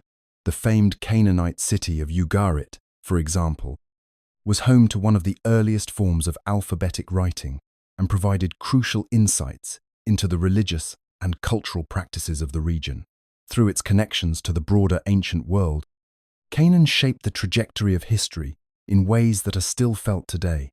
Its role as a hub for trade, culture, and religion allowed it to leave an indelible mark on the civilizations that followed, ensuring its place as a crossroads of the ancient world and a foundational influence on the development of human civilization. The legacy of the ancient Canaanites, though often overshadowed by the rise of the Israelites and other neighboring civilizations, continues to echo through the corridors of modern civilization. Canaan's cultural and religious contributions have left a lasting imprint on the world, shaping not only the ancient civilizations, but also influencing the development of modern thought, religion, and culture. One of the most enduring contributions of the Canaanites is their role in the development of the alphabet. The Canaanite alphabet, which evolved around the 18th century BCE, was one of the first true alphabets in human history. It simplified writing by using symbols to represent sounds, rather than complex ideograms or pictographs. This system was adopted and adapted by the Phoenicians, whose alphabet became the foundation for many modern writing systems, including Greek and Latin.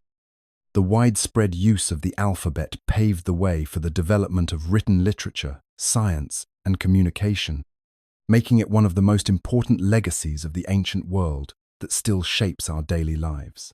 Religiously, the Canaanites' polytheistic beliefs laid the groundwork for the development of monotheism, particularly the religious tradition of the Israelites.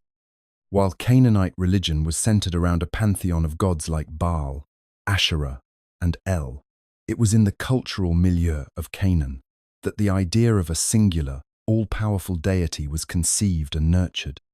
The transformation from Canaanite polytheism to Israelite monotheism had far-reaching effects, influencing not only the religious development of Judaism, but also the rise of Christianity and Islam. The notion of a covenant with a single God, first expressed in Canaanite religion and later refined by the Israelites, continues to shape the major Abrahamic faiths today. Culturally, the Canaanites' artistic and architectural contributions are still visible in the modern world. Their craftsmanship in pottery, metalworking, and textiles set the standards for later civilizations, and many of these artistic traditions have been preserved in archaeological sites. Canaanite cities, such as Ugarit, Tyre, and Sidon, were known for their advanced urban planning and architectural innovations. These cities were laid out with impressive fortifications, religious temples, and monumental structures that influenced later cultures in the Mediterranean and the Near East. The Canaanite legacy in art and architecture continues to inspire contemporary architects and artists who study ancient methods of construction and design. The Canaanites' influence on the Mediterranean world through trade and cultural exchange was another key aspect of their enduring legacy. As a crossroads between Egypt, Mesopotamia, and the Aegean world, Canaan was a center of commerce and cultural exchange. The Phoenicians, who were descended from the Canaanites, became renowned traders and shipbuilders, spreading Canaanite innovations across the Mediterranean. Their influence on navigation, trade, and communication remains fundamental to the development of modern economies and global connections. Ultimately, the ancient Canaanites, through their contributions to writing, religion, art, and trade, have played a pivotal role in shaping the foundations of modern civilization.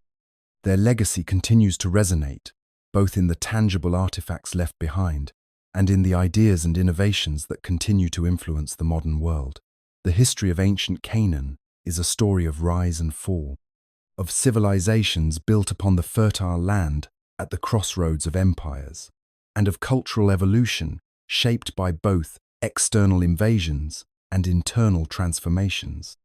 From its earliest days, as a collection of tribal settlements, to the development of powerful city-states and kingdoms, Canaan's history is marked by an ongoing struggle for identity, survival, and influence. Over time, the land saw the ascendance of mighty civilizations, the downfall of once thriving cities, and the enduring influence of its peoples on the cultures that followed. The ancient kingdoms of Canaan, particularly those of Israel and Judah, rose to prominence with a strong cultural identity, driven by a rich tapestry of religion, trade, and innovation.